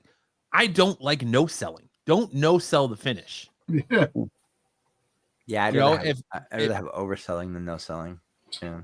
If Liv goes to pin her and Bianca kicks out or whatever, that's fine. But don't no sell her finisher like that. Oh yeah. Well, listen, it was a good match too. It's a good match. I like how it sets up for potential matches down the road. For WrestleMania. And yes, Bianca Belair, like I said, won the. This is a fifth time winning. Going for WrestleMania. I think that I really think that now that I think about it, you guys, I think maybe you're there's a reason they opened with Jade like that, and then Bianca won.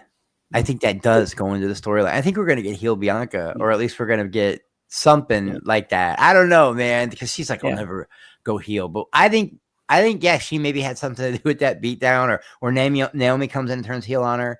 And it does become a triple threat because they didn't just throw Jade Cargill out there to beat the shit out of Naomi like that. Take her out of it. It stops being a six way and it becomes a 5-way because of that. And then Bianca wins. That is all part of the story. Yeah. Absolutely. So I'm telling you, Bianca is the mastermind. That's you're gonna find out. That's the mastermind. Because look, let's put it this way. Like I said, holy shit, Dom. One of your theories might be right. You might be right about this one, man. But didn't Bianca? You guys just told me Bianca said she would never go heel.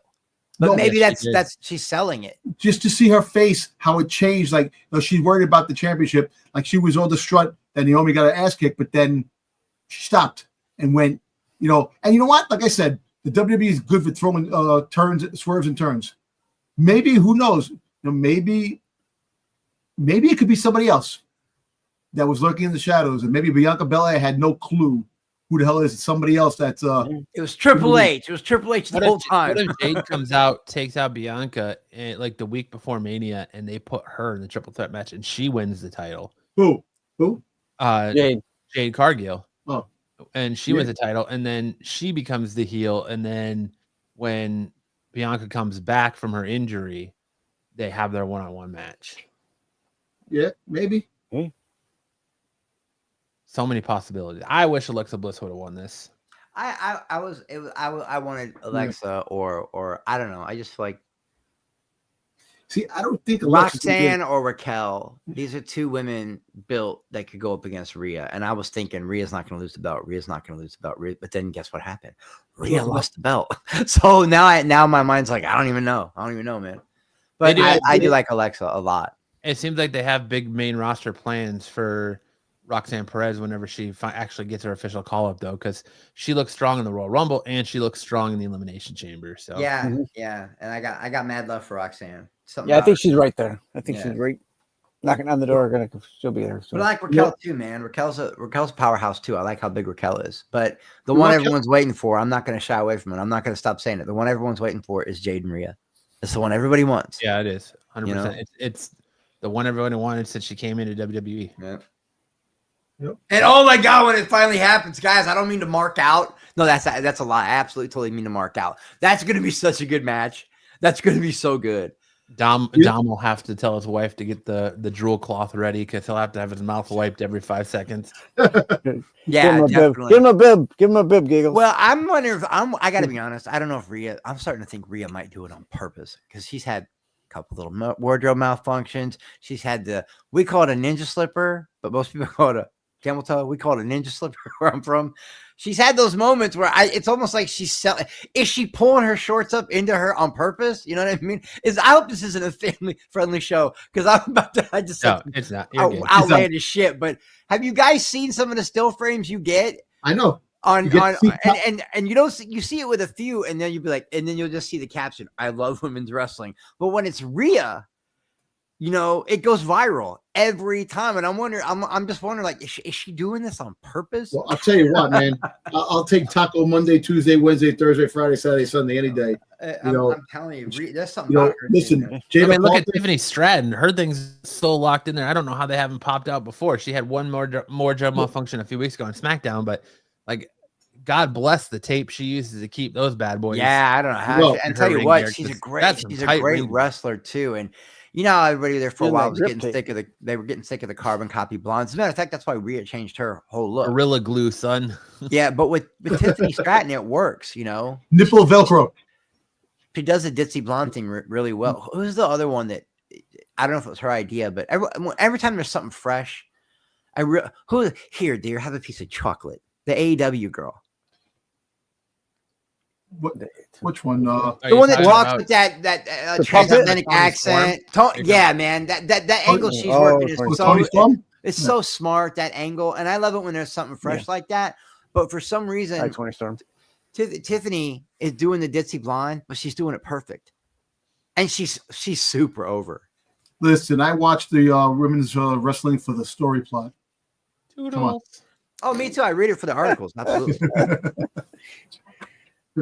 I'll Yeah. buy that bridge in Brooklyn you got too, bro. There, Yeah. I'm Here sure we you- go.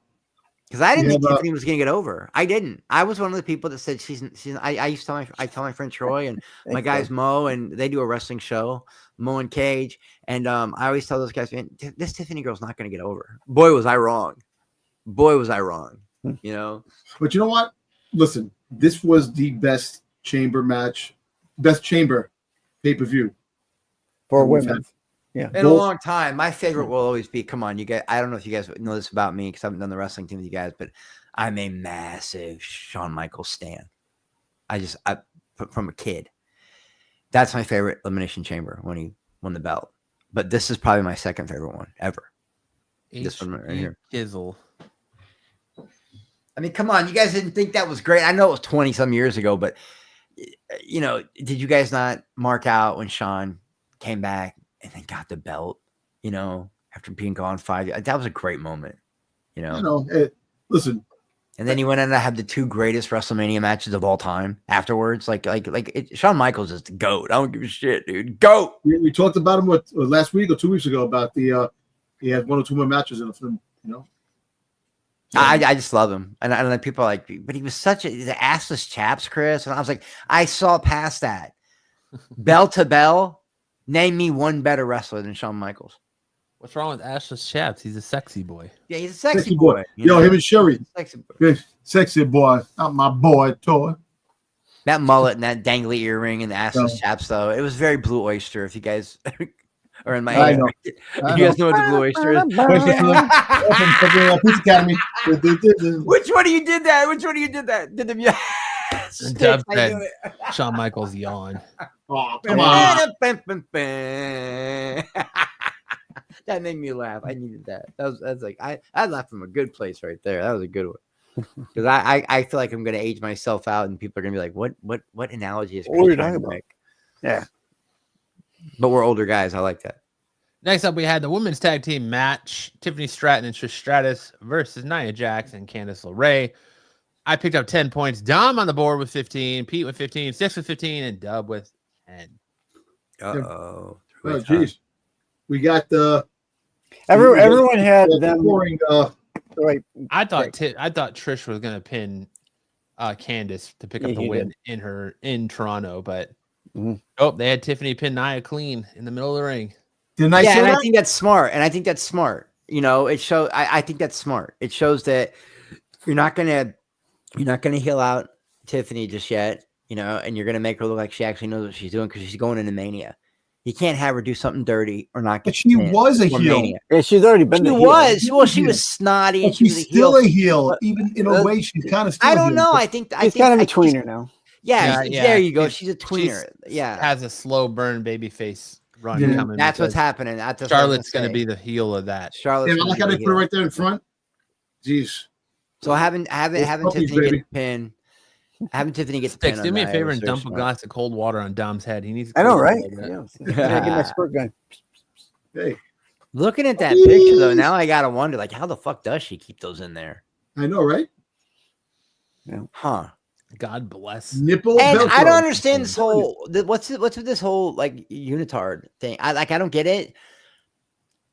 She's a fitness model and still a fitness guru, and she's still in amazing shape. She looks phenomenal. Why do they have Trish wearing that stupid outfit? She might have like a C-section scar from. Giving Oh, birth or okay, yeah, something. that makes Yeah. sense. That makes sense because that's she still looks great, but that is not the Trish that I I'm Or used to she seeing. might have. Well, come on, Trish with TNA, man. There should be. She might have friggin', stretch marks yeah. from giving birth or something like that. But like, because a lot of the female wrestlers that like Becky didn't do so much, but like Brie Bella did when she gave birth, like she was wearing those fishnets up higher to where like the band of the fishnet was covering like her stomach and stuff. So I Yeah. think that's what it is that it's probably has something to do with scars or something. Yeah, I along mean, I those thought it lines. was cool that they were wearing the Toronto colors and the Blue Jay Or she's like, colors. I'm in my 50s. I don't need to be showing my midriff anymore. She don't look like she's in her 50s. I'll tell you No, she that. doesn't. Yeah, no. She keeps herself in shape. But Candice LeRae is another one I'd like to see get a little bit of a push. I think she's a great talent, and she's just definitely being underutilized. Well, she's good as a heel. When she was I don't good, know much about her. I know she's good on the mic. She- And she's good at doing the running and the sneaky stuff, but I don't know much about her Mhm. wrestling because she's fairly new, isn't she? Like, She Yeah. had a good stint in NXT, but yeah. she's Yeah. kind of underutilized there too. Mhm. Yeah, well, there for a while, that's all they did, Matt. You don't remember that NXT? They would Yeah. call you up and then bury you a week later. Oh, Carmelo Hayes. What's up, I- Carmelo Hayes? I saw it. Where you happen. been? But that tag team, the what was that tag team? They wore the Letterman jackets and shit. They buried them a week later. They brought that not Evan Bourne, that's old school. Matt Seidel. Who was the one that did the match with Stephen Amell? That wore the purple. Did crazy shooting star stuff. He had a weird name. They buried him. He was huge in NXT. He was so over. They buried him 2 weeks. Yeah, I can't What was remember. Well, He I wore know is that- purple and he did a tag team match with that Cody with the Green Stardust Arrow. with Stephen Amell. Yeah, but who was the guy that was with Stephen Amell in the tag team? It was like the Green Arrow and the Purple Arrow type of thing. They did like the whole for the Arrowverse. Anyway, this guy came from NXT about 5-6 years ago. He was unstoppable. I mean, this guy was insanely good, and they buried him after 2 weeks. They were just burying people that would come up from NXT. 3 great tag teams, never got a push. Yeah. You know, the only ones that really got the pushes were the women. But I don't know, man. I don't know why Well- they did that. I'm glad they're not doing that no more. I mean, let's face it. There's still the stigma of you still got to pay your dues, even though you come up to the main roster. Yeah, double. mean- That's what I was thinking too, Dub. I was thinking Neville. That is what it was. That was Neville. Yeah, it was Neville. That's what it was. Yeah, it was absolutely Neville. And that dude was phenomenal. You know, he was another Rey Mysterio, another Eddie. This guy was good, and they buried him after like 3 weeks. Now Buried he's in AEW as Pac. He went back to his indie name Pac. Oh, pay a pack. Yeah. But yeah, I mean that's pretty much been their MO with a lot of NXT call ups. You look at well, for instance, Andrade with an NXT call up. He washed out once, came back, and looks like he might be set to wash out again. Yeah, he just lost Friday, right? Had him lose. Yeah. And then who else? He lost a lot last month. Lost a wife. Lost Yeah. a match. He was very much 2024 was very much a year of loss for him. I know that feeling. Poor guy. But like Los Garza came up, they're pretty much jobbers. Austin Theory came up, he's pretty much a jobber. Grayson Waller came up, he's pretty much a jobber. Yeah, I thought Grayson was going to really get over. You know, I don't know what that was. And Matt, some breaking news. Uh-oh. WWE is bringing back an all-women's pay-per-view, Evolution, on July 5th. Ooh. So that could be something. Yeah. Yeah, I want to watch SummerSlam's in August, right? Who's What? the source on that, Dom? Trust me, bro. Well, Wrestle Feed. Trust me, bro. That's the source. WrestleFeed. It says the Wrestle Feed. So it just thoughts. It says it just says You Evolution. got to be careful because there's a lot of these wrestling dirt sheets and wrestling YouTube personalities and stuff that like to just throw out random know. shit like this superstar died before Monday Night Hey, Raw. I wouldn't mind seeing that, man. All women's pay-per-view, man. So, It's happened before. WWE brings back In Your House. yeah, I wish it was in my house. Well, you wish some of these girls were in your house. That's the difference. The difference. Yeah, it's on a lot of credible news sites. Wrestle Talk has predicting the women's card for WWE Evolution 2025. So yeah, I would say good job, Dom. That is credible information. Good job, Dom. Fucking see, Marco, Dom ain't always full of conspiracy theories and speculation. Well, here's a Got rumor. sources. Dom gets shit done. Well, here's a Sometimes. rumor, but I know it's true because I just made it up. Okay, Okay. those are my favorite kind The of Rock thing's happening, and the stable that's going to go against The Rock is one that Triple H builds. Ooh. DX 2.0. something like that. It's going to be, It'll be because fucking they're Evolution they can 2.0. do that. Actually, they're both on the board. They're both owners of the man. They should, man. Now that I was just talking shit, but I would like to see that. Now that I think about it, have Triple H build up the stable with like, oh my god, give me that.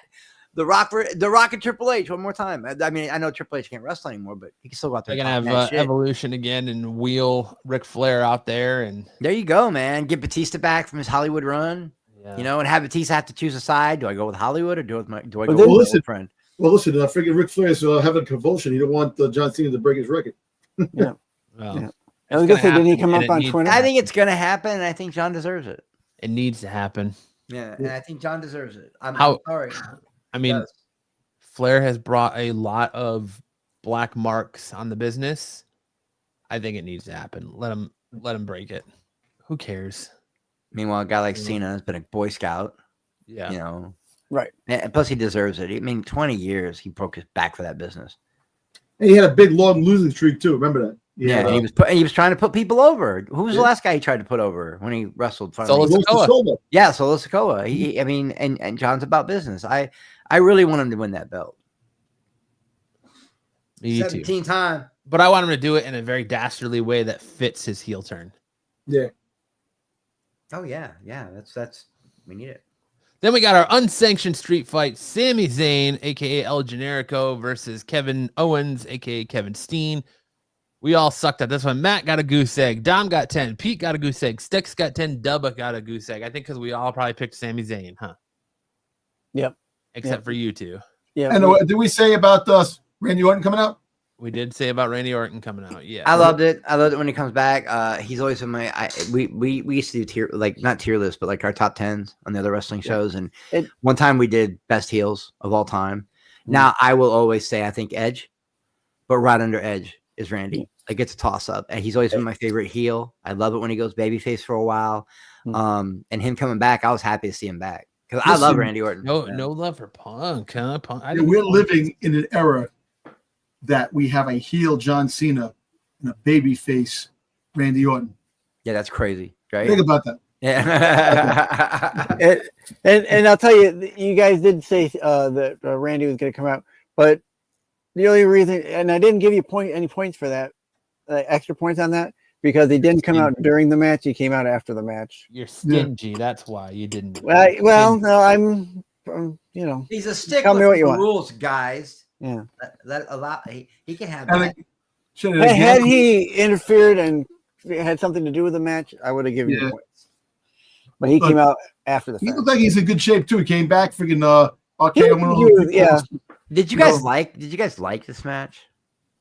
It was good. I think it's the end. I think it went a little long, man. Yeah, it did, but I think it's the end the feud between them. Randy Orton now comes in the fold, fights Kevin Owens to get Randy Orton back into the mix. And again, I feel bad for Randy Orton coming back again to be overshadowed by another event. Yeah. A stickler for the rules. Double B here all night, ladies and gentlemen. That was good. Man, now I'm mad I didn't think of it first. Shit. Stickler for the rules. Yeah, I like this match. I feel like it went on a little long too. I like that barbed wire chair was cool. not gimmicked in that they won't say who it was, but it came out that one of the participants in the match did not want to gimmick it. They wanted the barbed wire. I'm assuming it's Sammy since he's the one that got hit with it. Yeah. But well, KO had to do the I'm gonna trip and land on my face shit on it. Yeah. And KO he obviously has proved over the years he doesn't give a shit about taking care of his body. No, that Saturday Night Main Event thing, going through the ladder, holy shit! I thought he was really hurt. I know. Like, I'm like, oh my god, he's hurt for real. I would be surprised if he was. Yeah, and I think that when they did that weird thing where when Cody had to go over the ladder and smack his, I think when he got up, he really was hurt. Shit, man. Kevin Owens is the modern day friggin' mankind, man. Come on. Yeah, man. he is. He absolutely is. He absolutely is. Takes abuse like crazy. Freaking I don't know until he goes off top, until he gets thrown off of top of the Hell in a Cell through an announce table. Well, no one's ever going to do that give again, him Matt. that modern day man. We didn't say modern day mankind. We didn't say the new mankind. No, it's modern day. I can't give him the honor of even calling him anywhere near Mick Foley if he's not going to do that. Well, you see what happens. Maybe the best is yet to come. We still have other matches, man. We have Dub says, other. I thought this match was great, but I'm a huge mark for both these guys. Mhm. Yeah, I like them both too. Yeah. I mean, I find Sammy very stale at times.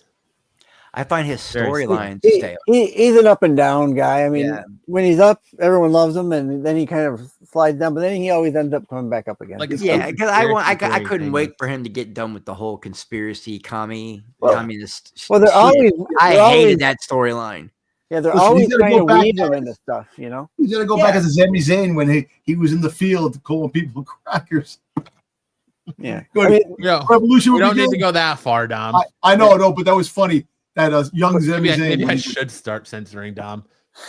I mean, remember like during COVID when he was stale during COVID. I mean, COVID was COVID, but then when when we came out and they fed him into the bloodline stuff. Yeah, and that was great. That, That's that, how he's that, meant to was- work, I that was think. Yeah, that was his wave up, and that Yeah. he'll come back up. That's I how think the that best was his word is gonna highest. be. Yeah, yep, Matt. I was just gonna say that was absolutely his. That was his crowning. That was his high point. Yeah. And But- yeah, Do you think that this is it between Sami Zayn and Kevin Owens? I think I hope so. You know. I don't like it when these two guys fight. It even in the kayfabe, it's very hard to believe because these two are like ride or die best friends. You know what I mean? Yeah. I can't say that this is it because I think anytime WWE needs an emergency match, it's always easy to pull out Yeah, Kevin and Owens. versus but Sami they've Zayn. done it so many I times know. now, I man. know. Yeah. You know, it's just old hat to me. Like it is. Different twist, but you know what? At the end of the day, I can see why things. And look, the whole thing with the fallout with the bloodline stuff, that everybody who was involved with the bloodline, the guys that were friends to the end, they all turning on each other. Like I said, Seth Rollins is going to probably be the final nails in the coffin with Cody Rhodes because he's fed up, and that's why there's so much story left, man, and there's so much things that are going on. X came back not once, Feeling twice. oozy. NWO came back. I really believe That was that the bloodline will You're right, come Doug. back someday. It will come back. Yeah, no, good match. I'm feeling very oosty. And then Travis Scott getting involved. All of us struck out but Sticks, which I'll have to go back and watch because I don't remember Sticks actually saying. Oh, yes, I do. Yes, I do. You were the only one. Yes, I was the only one that said it. You're I was the only one that said no. It's good that you get involved. He's Dom was literally- when as soon as that slide hit, Dom was like, nope, nope, Yep. nope, Nope. Yep. Pulling in our trail. yep. Nope. Oh. We already talked this one to death. Yeah. Travis Scott. Bleh. Yeah. So Cody's decision, I got it right. Everyone but Sticks got it right. Sticks. I thought he might have been taking it, but I was wrong. So that left our totals for Matt with 40, Dom with 40, Pete with 55, Pete's son with 10, Sticks with 45, and Dub with 30. So actually, Pete has 65 because you put his son is part of Pete right there. So that actually combines. So Dub loses, and off the mat has a new reigning, defending, undisputed champion of the world. It is Pete Renna from Renavision. Congratulations, Pete. Did he win the championship belt one time before? And he was holding the belt all the time that he won the. The droid belt, yeah. Yeah. Congratulations, Pete. We will see you at Mania when you have to defend that title. And I'm Exactly. coming for that title. Belt. I want to play. We'll have to get you back on for our Mania prediction so you can play. I'm coming for that title, Pete. I'm not coming from behind you. Now, what Coming is that, from straight on. man? This is a wrestling show. I tell you, that's your promo. That's your Hey, promo. I'm I'm just coming letting for them the know. belt. I'm just letting You them know got to I'm cut a coming for it. promo on Pete right now. Cut a real promo. Go Nah. full Macho Man. Nah. Okay. I don't have Macho Man skills. I tried, guys. I tried. tried. I think there's a dark side of Matt. He's gonna let it out someday. What you gonna do? All I right. can't even.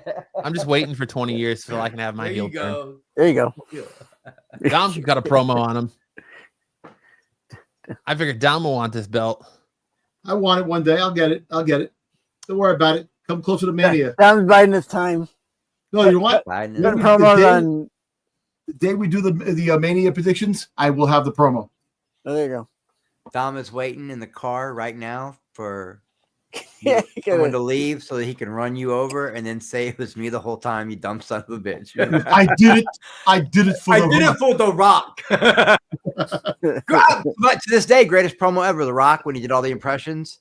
Yep.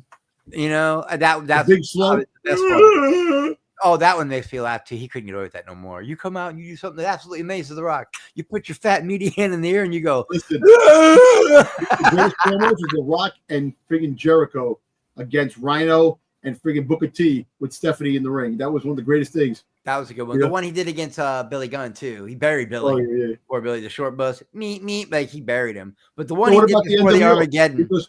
He goes, oh, my son's favorite wrestler is The Rock. Get take a picture. He goes, hey, whatever. He goes, what was that all about? He goes, I'm Hollywood Hulk Hogan. And then he goes, Chico Man. And then he goes, yeah. You feel that? The electricity in the air? That's not just the crowd. That's me. That's the hunger, the fire, the absolute need to take what's mine, Pete. For too long, I've walked and watched paper champions walk around with gold that they don't deserve. I've seen cowards like Double O run after he wins the inaugural championship. I've seen champions hide behind cheap tricks. And I've seen phonies hold on to titles like they mean something when they haven't earned it. You didn't earn it, Pete. You came in here getting an extra 10 points off your son. What's that? Gonna hide behind a little kid, Pete? This is great shit. This is Where great you shit. at, Now, Pete? that's what I'm talking Me? about. That's a promo. Not me. I don't run. I don't hide. I don't need shortcuts. I fight. And when I fight, I break wills, I break bodies, and I break so-called legends. Think you can stop me, Pete? I'm coming for that title at Mania, Pete. Me and you. 1, 2, 3. I'm a little scared now. Now I don't know if I want to be in the game for WrestleMania. That's what you want to call yourself. That was a great. Your time is promo. up. That belt is mine. There you go. There you go. Pete, Wow. I'm worried. I love you, Pete. I'm I love you, scared Pete. for you, Pete. I'm scared, bro. That was a great promo. No, I gotta tell Pete. Good shit. You gotta tell Pete. Stand up for what you believe in. Yeah. Be the bigger man.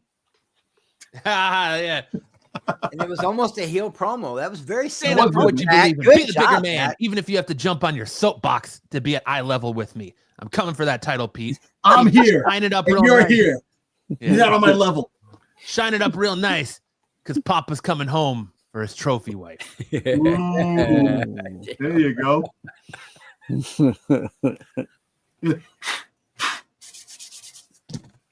There you go. Promoed. That was Good great. one. That was a great. All right. Let's lead us into Raw. Our Raw review. Okay. Raw kicked off with a massive battle between Seth Rollins and CM Punk. Oh yeah. We yes, got yeah, a yeah. That's pretty massive- good. That was that's not the only part of this week's Raw I liked. That was the beginning. We got a massive pipe bomb caliber promo from CM Punk, who grabbed the mic as soon as the show began. And he said he wants to address his enemies, which is everyone. He calls The Rock a bald fraud, and he isn't immune to criticism because he's on the board of directors. He doesn't care about these people, and it's so delusional in wearing a fake title. Punk has never been so desperate to sell his own soul, which brings him to John Cena. He sees right through him, hustle, loyalty, and respect for 20 years to finally reveal that he knew all along that he sold out to the fans and everything he believed in. When he gets a hold of both of them, they will wish he never did. He tells Becky Lynch, come get your man, before he puts Seth Rollins in a wheelchair. Rollins makes his entrance and quickly attacks. Security appears to keep them apart, but has trouble. Finally, they're split up and the show can move on. What a fiery kickoff for Raw. It was. That was great. Yeah. It was really good. And again, were they listening to us last week, Dom? Because what did Yep. I say last week? You always see these big stars in one promo and then they leave. You never see them out throughout the rest of the show. And then, lo and behold, Monday night, we see Seth and Punk fighting in the backstage again. And then Seth again as he's leaving.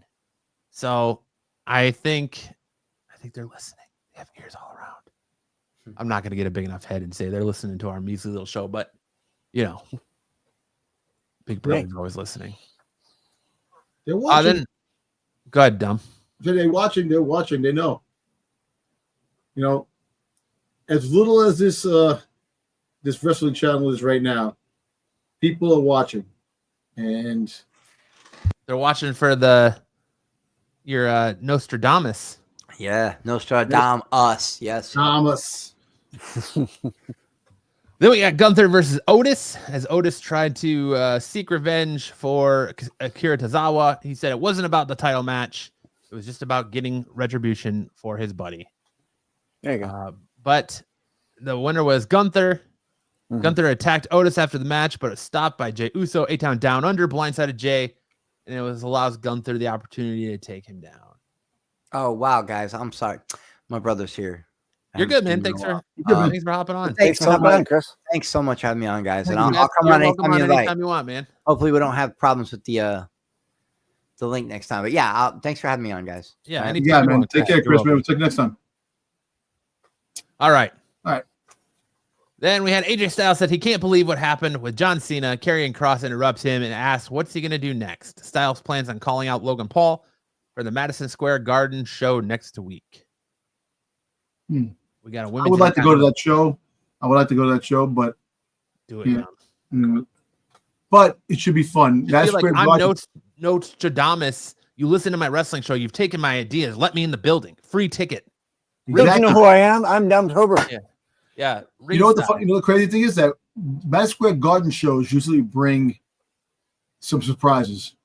And then when they tell you no, get out of here, you just whip them out and show your rock tattoo on your nuts. And then they're like, all right, you're a real one. You can come in.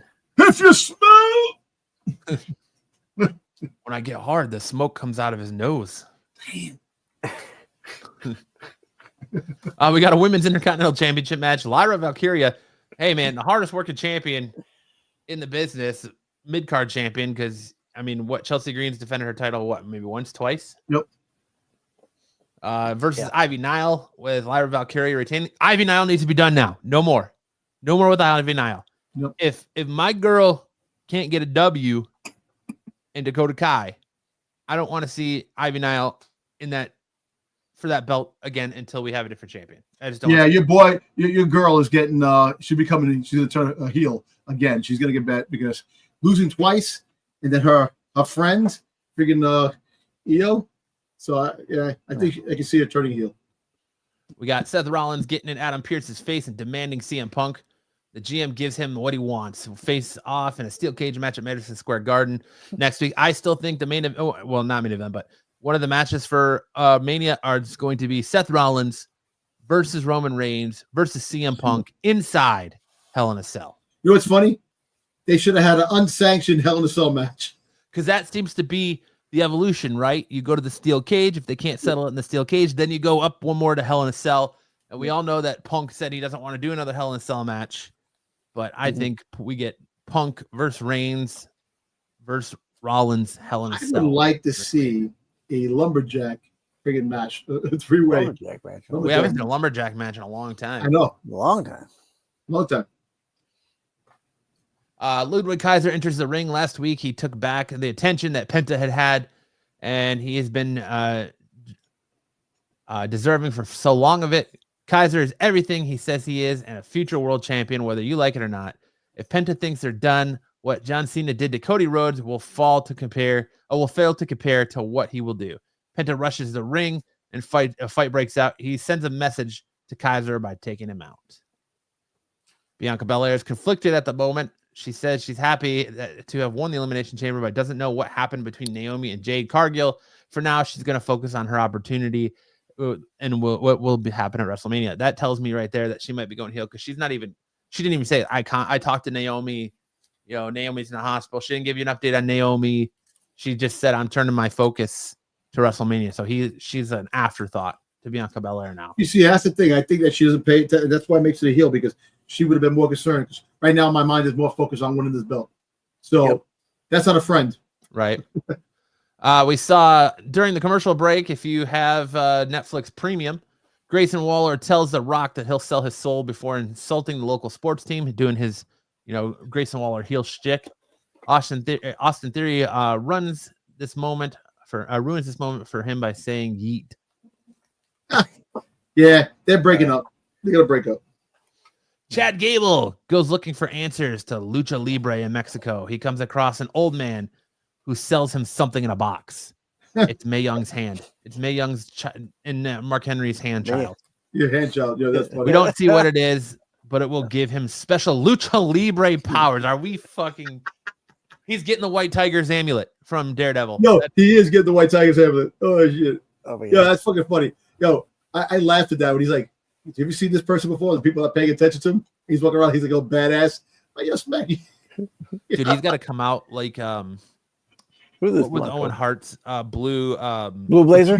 blue blazer. Yeah, he's got to come out like He's gonna come out with a mask. just be a the new really Lucha Man. crappy lucha mask and a really crappy costume. Uh, You know what? It's gonna be fun because it's gonna happen the same time Anderson Black comes back. Watch.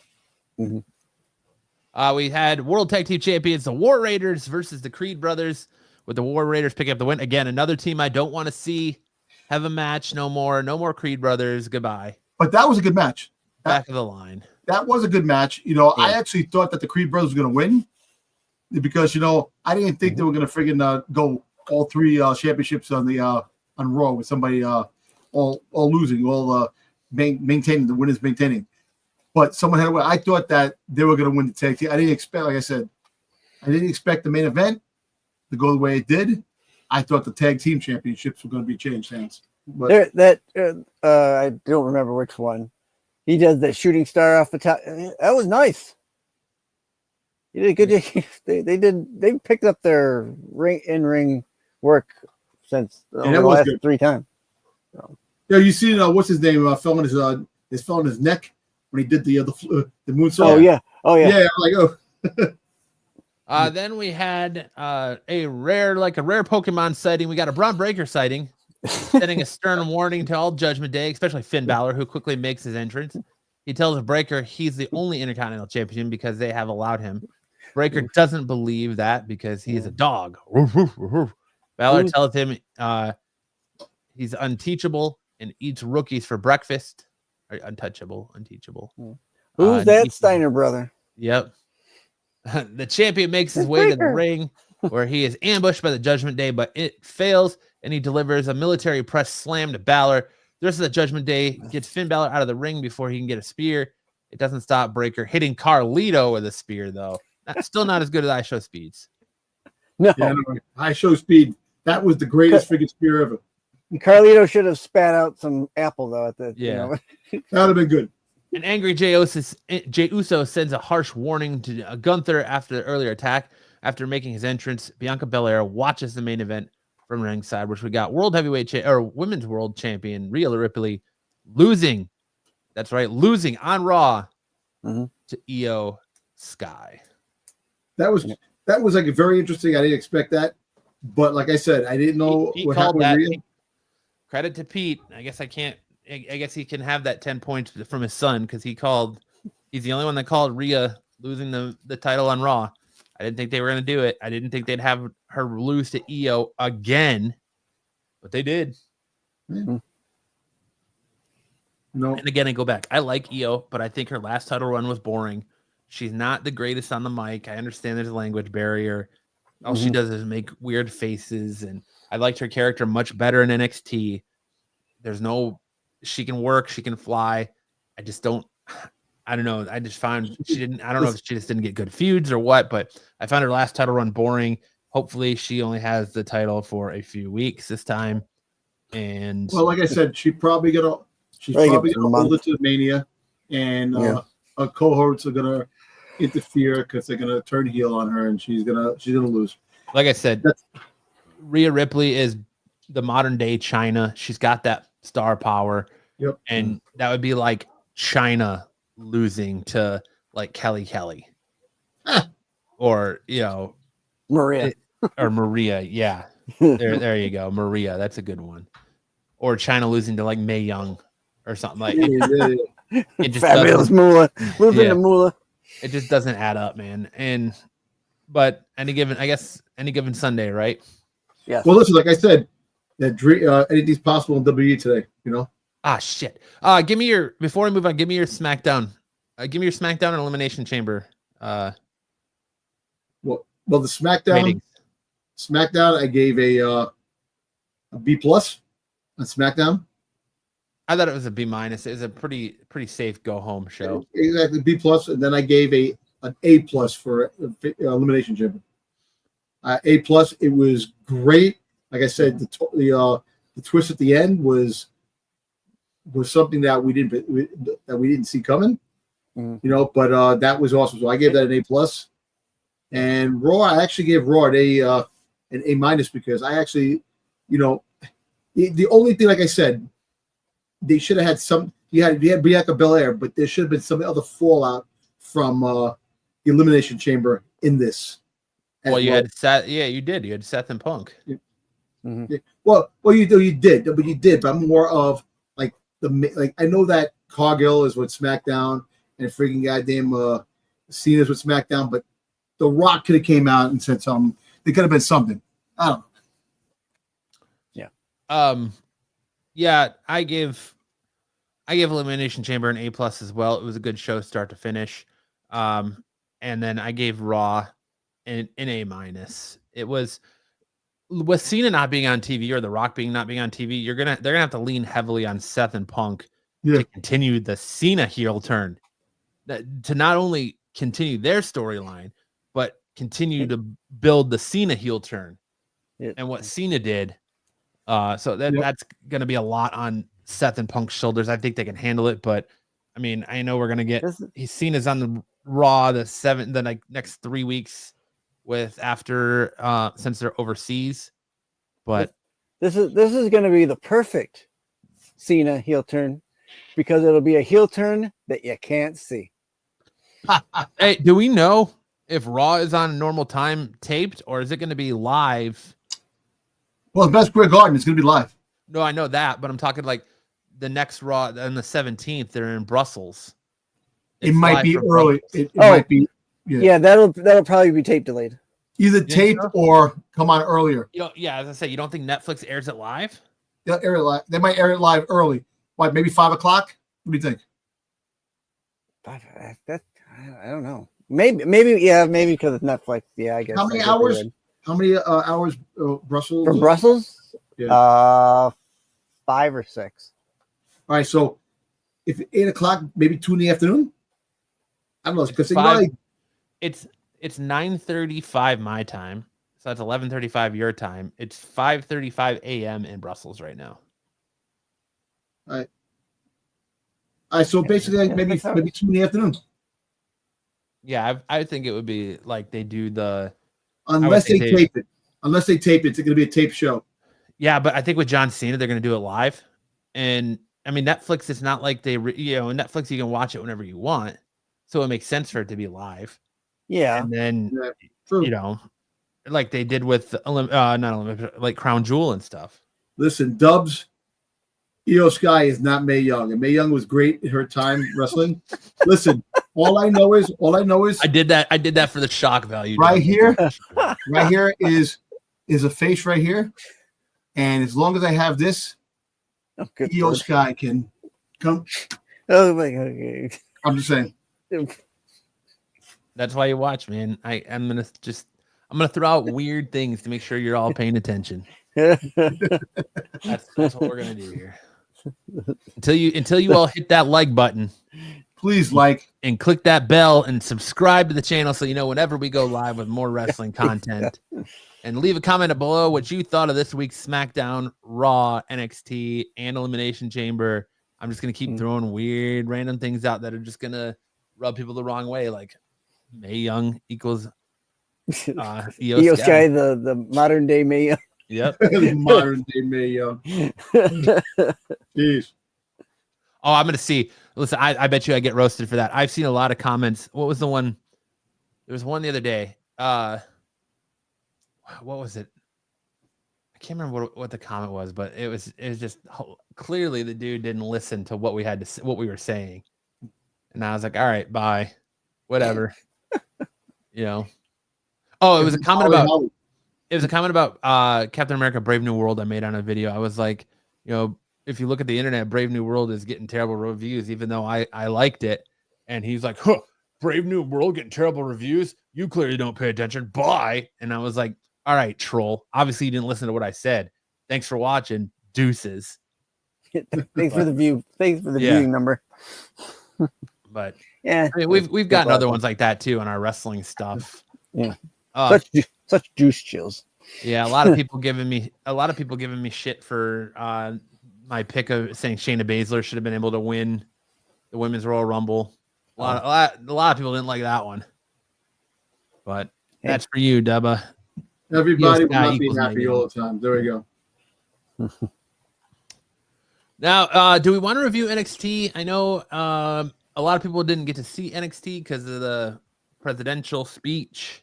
It was shorted. Yeah, I ended up watching it the next day on. Well, you know, the funny thing, I tried their watching app. it. I tried watching it in the CW, and it wasn't even on. Yeah, that's Yeah, right. Yeah, I watch it from your New York City channel. So, Yeah. And it was a New York City show, right? It was If a New you York hear City that, Yeah. If you hear that, government, Dom and Stick's password share. No, we don't. Stop them. Stop it. You just said you watched it on his New York channel. Your password sharing. I can watch from his affiliate and not be password sharing there, buddy. You know what, Sticks? Now you're the modern day Mae Young. All right. There you go. Ooh. You don't want to see me in a bra and panties match. Yeah. I'm You're- telling you that right now. He's saying Hornswoggle is much better than you do. Maybe Bruce does. I don't care what Or Bruce say. wants. Man. Yeah. We had Sol Ruca versus Zarya defeating Chelsea Green and Piper Niven by pinfall. Jada Parker defeated what's her name? Colleen. Is it Colleen Jordan? Yeah. Colleen Jordan by Yeah, pinfall. Between Jordans. The Hardy Boys cut a promo in the ring to say how much they're glad to be back. Hank Walker and Tank Ledger interrupted to have a geek out moment. Josh Briggs and Yokoshi Inamuro. I'm butchering that. I apologize.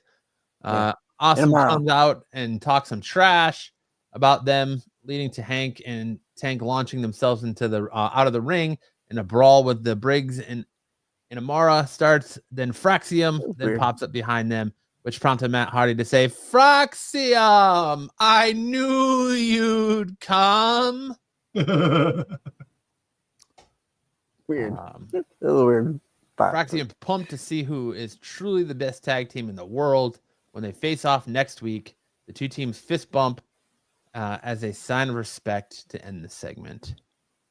Double says, not sure how accurate it is, but according to Netflix report site, Raw will air at 2 p.m. Eastern on March 17th. All right, there you go. There you go. There you go. It's gonna be live. Then. There's our man on the street right there. Yeah, There you go. our guy in the chair, Mr. Double O. Kenny. But The guy in the Barker didn't I say Lounger. 2 p.m.? Didn't I say 2 p.m.? I think you did. Go back. I said 2 p.m. I said 5 p.m. or maybe 2 p.m. Double O is pulling double duty with the looking stuff up. He does it on TAC on Wednesdays, and now he's doing it in our chat. Thanks for the love, Dubba. We saw Jada Parker defeat. I already went over that. Jordan Grace versus Cora Jade ended via referee stoppage. It Cora seems Jade got hurt they again? She might have.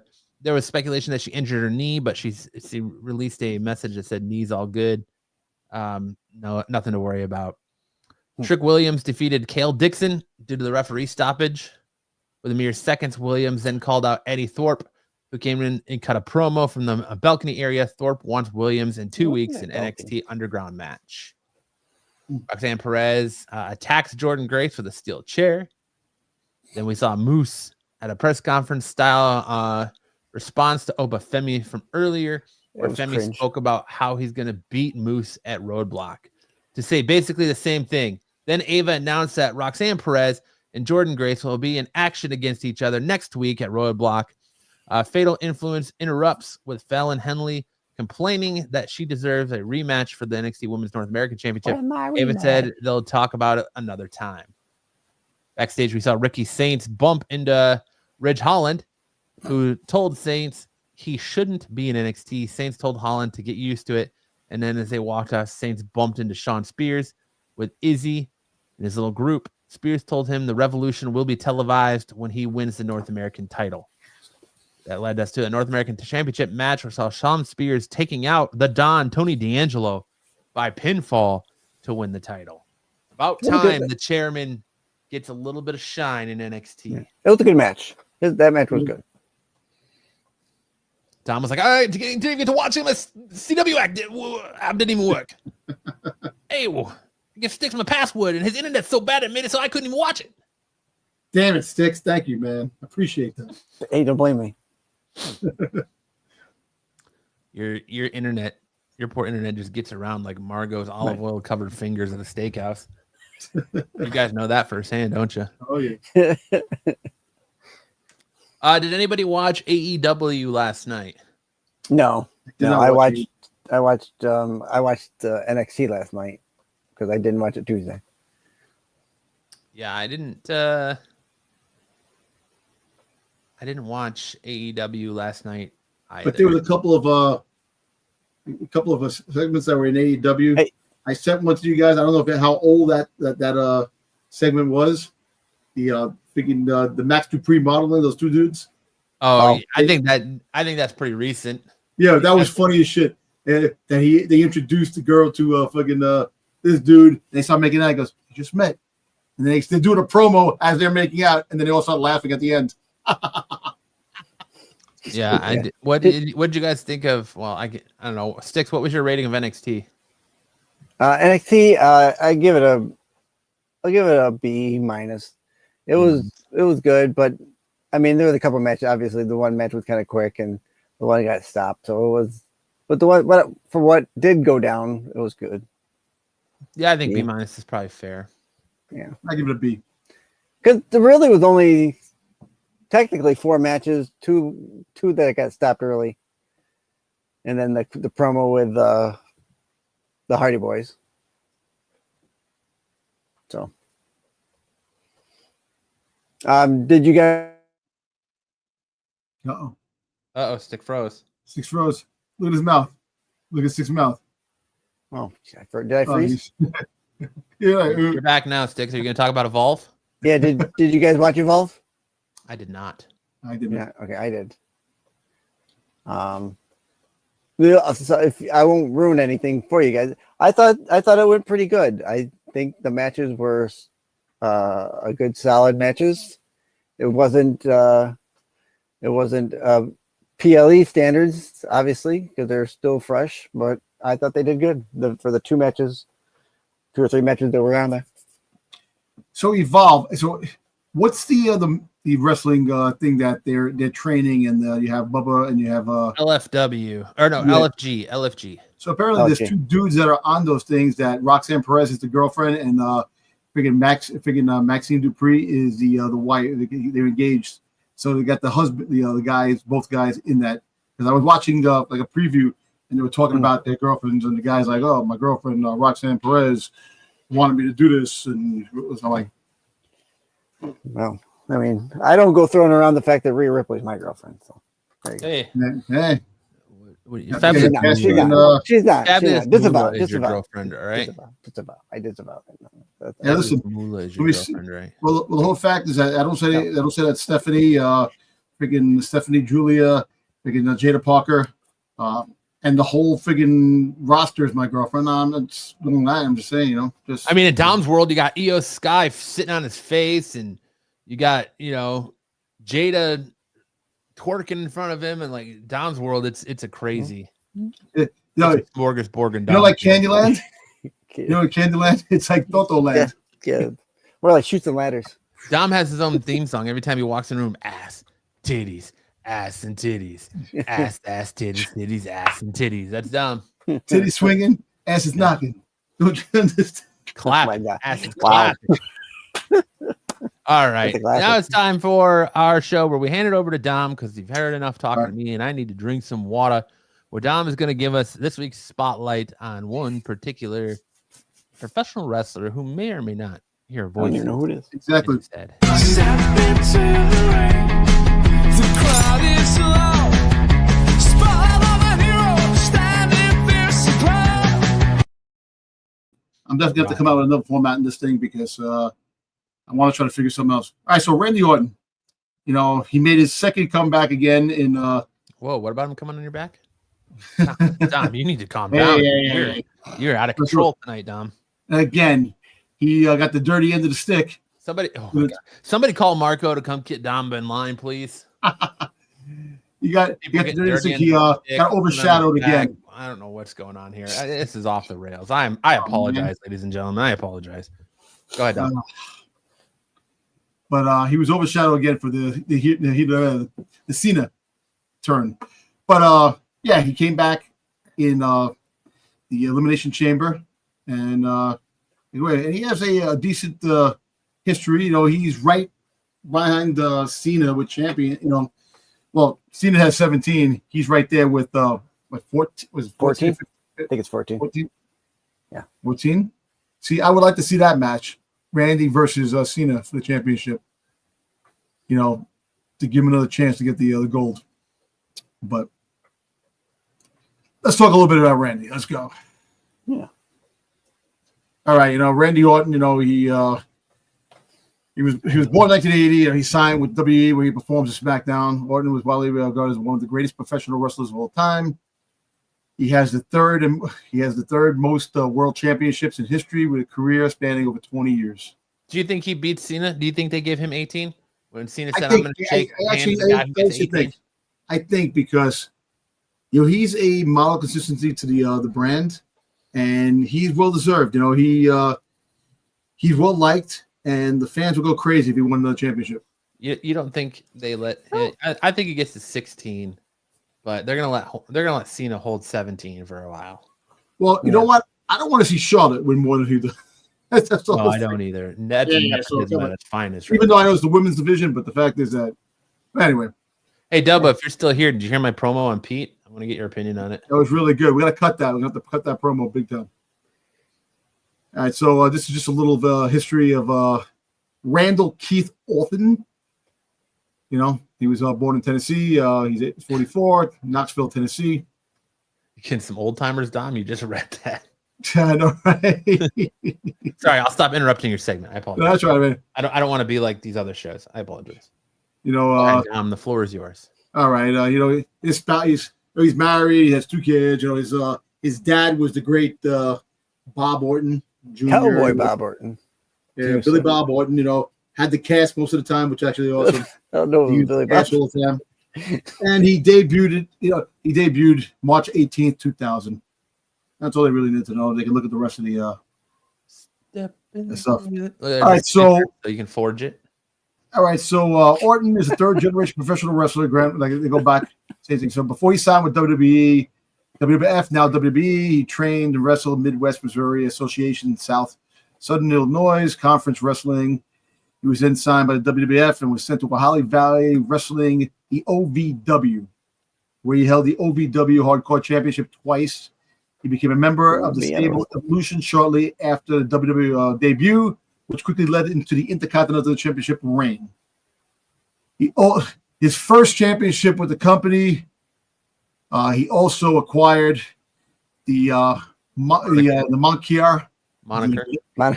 Moncler. Moncler. I shouldn't make fun of anybody who's reading that. That's what I said, the Moncler. Moniker. It's Moniker. Moniker, the Legend Killer. During the storyline, he began to disrespecting and physically attacking the WWE Hall of Famers, which I think that was one of the best things that he had. The Legend Killer. I liked it when he was Legend Killer. Absolutely. You know, when he was doing that, going after the legends. At age 24, he became the youngest world champion in history after he won the heavyweight championship. With his win, he was kicked out from Evolution. He had a feud with his former sibling.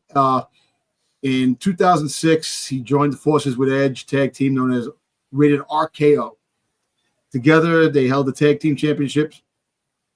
After RKO disbanded in mid-2007, Orton gained 2 WWE championship reigns in one night, became the second youngest 2-time WWE championship at age 27. And in 2008, he formed the legacy with Cody Rhodes and Ted DiBiase Jr. What's he doing now? Flipping burgers? Actually, no, he's in trouble, like some kind of embezzlement. Oh, shit. Big time. He went to jail. He's going to jail. You know, his dad's $1 million man, so he'll be. Yeah, get him out. Everybody's got a price. He was a modern day Skeletor. Hey, man. So he served as its leader until the group disbanded in 2010.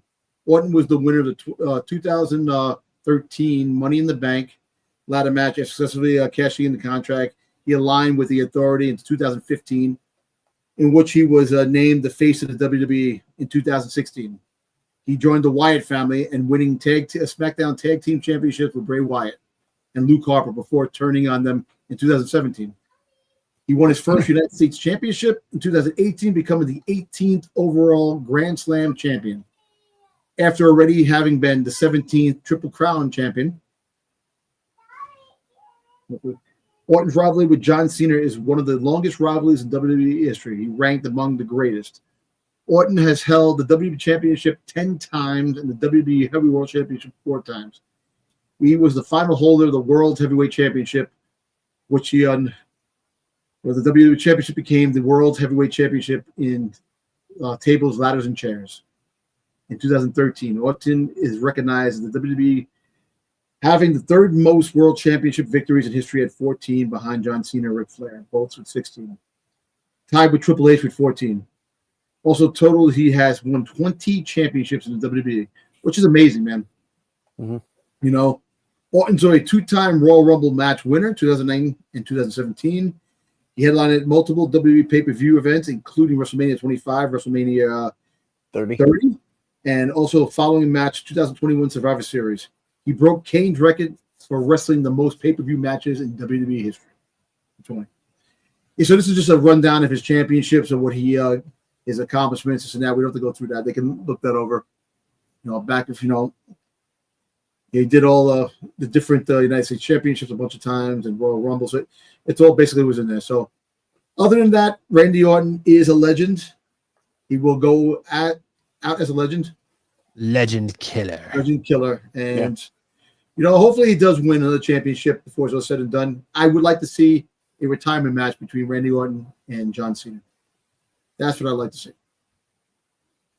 I wouldn't doubt if we see a match between them. I think we will. Months, for sure. So. Yeah.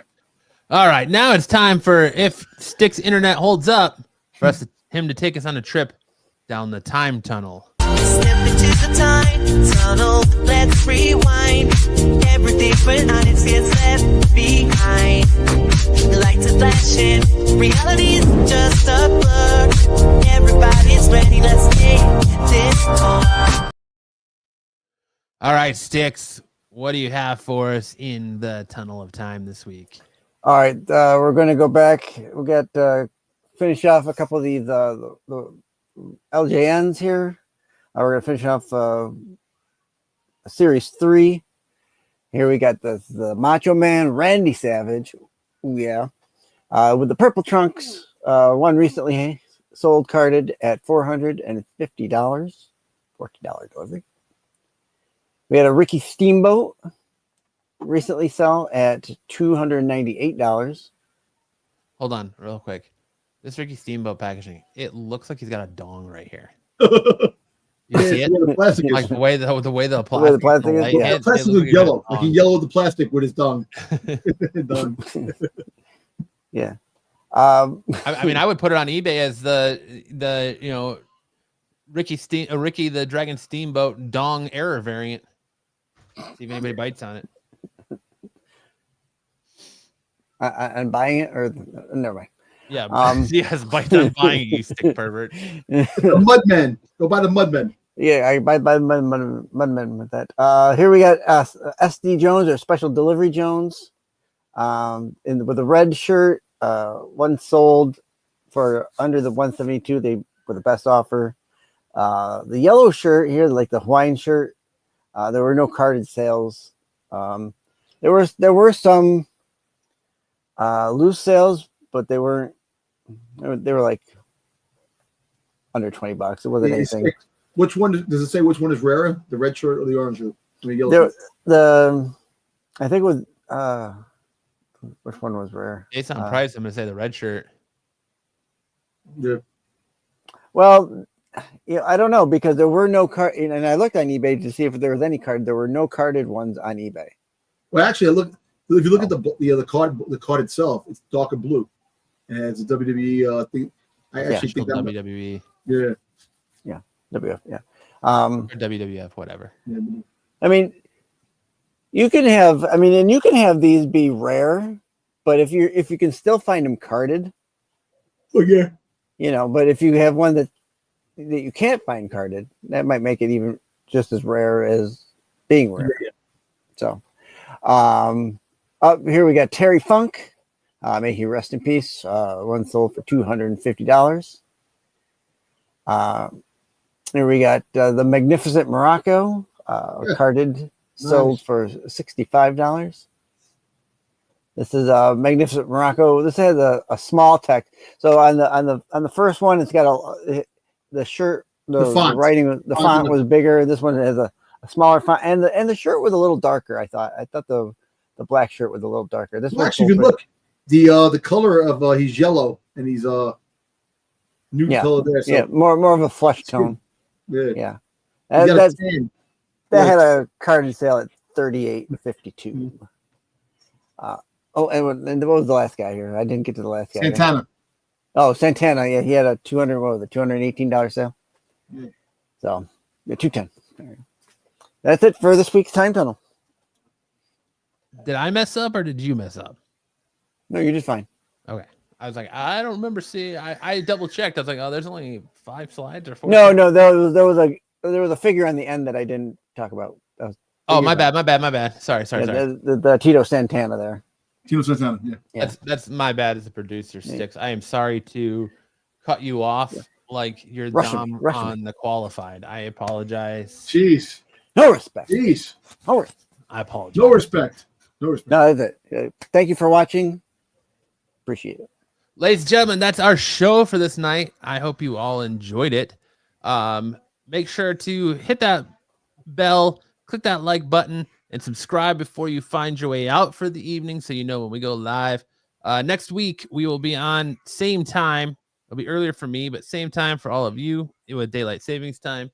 So yeah, make sure to hit that like and subscribe button if you enjoyed this content. Make sure to check out over here, I'm sure any minute now, for any of the additional content we have pro wrestling related on this channel. We have some great interviews with the likes of CM Punk, Jade Cargill, Chris Jericho, Orange Cassidy, lots of good wrestlers. And remember to check out Sticks and Dom tomorrow night over on Renovision on the Qualified. You can check Sticks out with me on Saturday night on Saturday Night Special, SNS. You can check Dom on Sunday where they're going to go over all the new Star Wars stuff that's coming out. New Star Wars series. Potential. Are we going to get a 4th season of Mando after the Mando Grogu movie? Maybe, possibly. They're talking about it, so we'll see. So much Star Wars to fill your life over on Renovision. Links in below, and I can link to their page as well. Pete and all them guys are great. Very hospitable and always willing to jump on here, so we greatly appreciate it. Oh, yeah. You can catch Off the Mat if you're more into having your ear hole stimulated with Dom's beautiful voice. You can find On the Mat on all of your favorite podcasting. I appreciate that. Thank you. I'm flattered. Absolutely. That's iTunes, Spotify, iHeartRadio. Pretty much anything that you find podcasts, you can find Off the Mat. And so that's it for us this week. Hope you guys stick around, check out more stuff on the channel, check out these guys on their other shows, and we bid you adieu. Let us know in the comment section below. Did you like this week's plethora of pro wrestling? What do you think about the John Cena heel turn? What do you think this does for CM Punk's WrestleMania plans? Let us know in the comment section below. Be part of the conversation, and we'll love your faces for it. Do you think Io Sky is the modern day Mae Young? Let us know. Yeah, do you think Io Sky is the modern day Mae Young? I don't know. But on that note, Dom, do you have a word of wisdom you want to leave us with this week? Oh, the word of wisdom. Really, the word of wisdom is that if you don't get enough sleep, your mind plays tricks on you.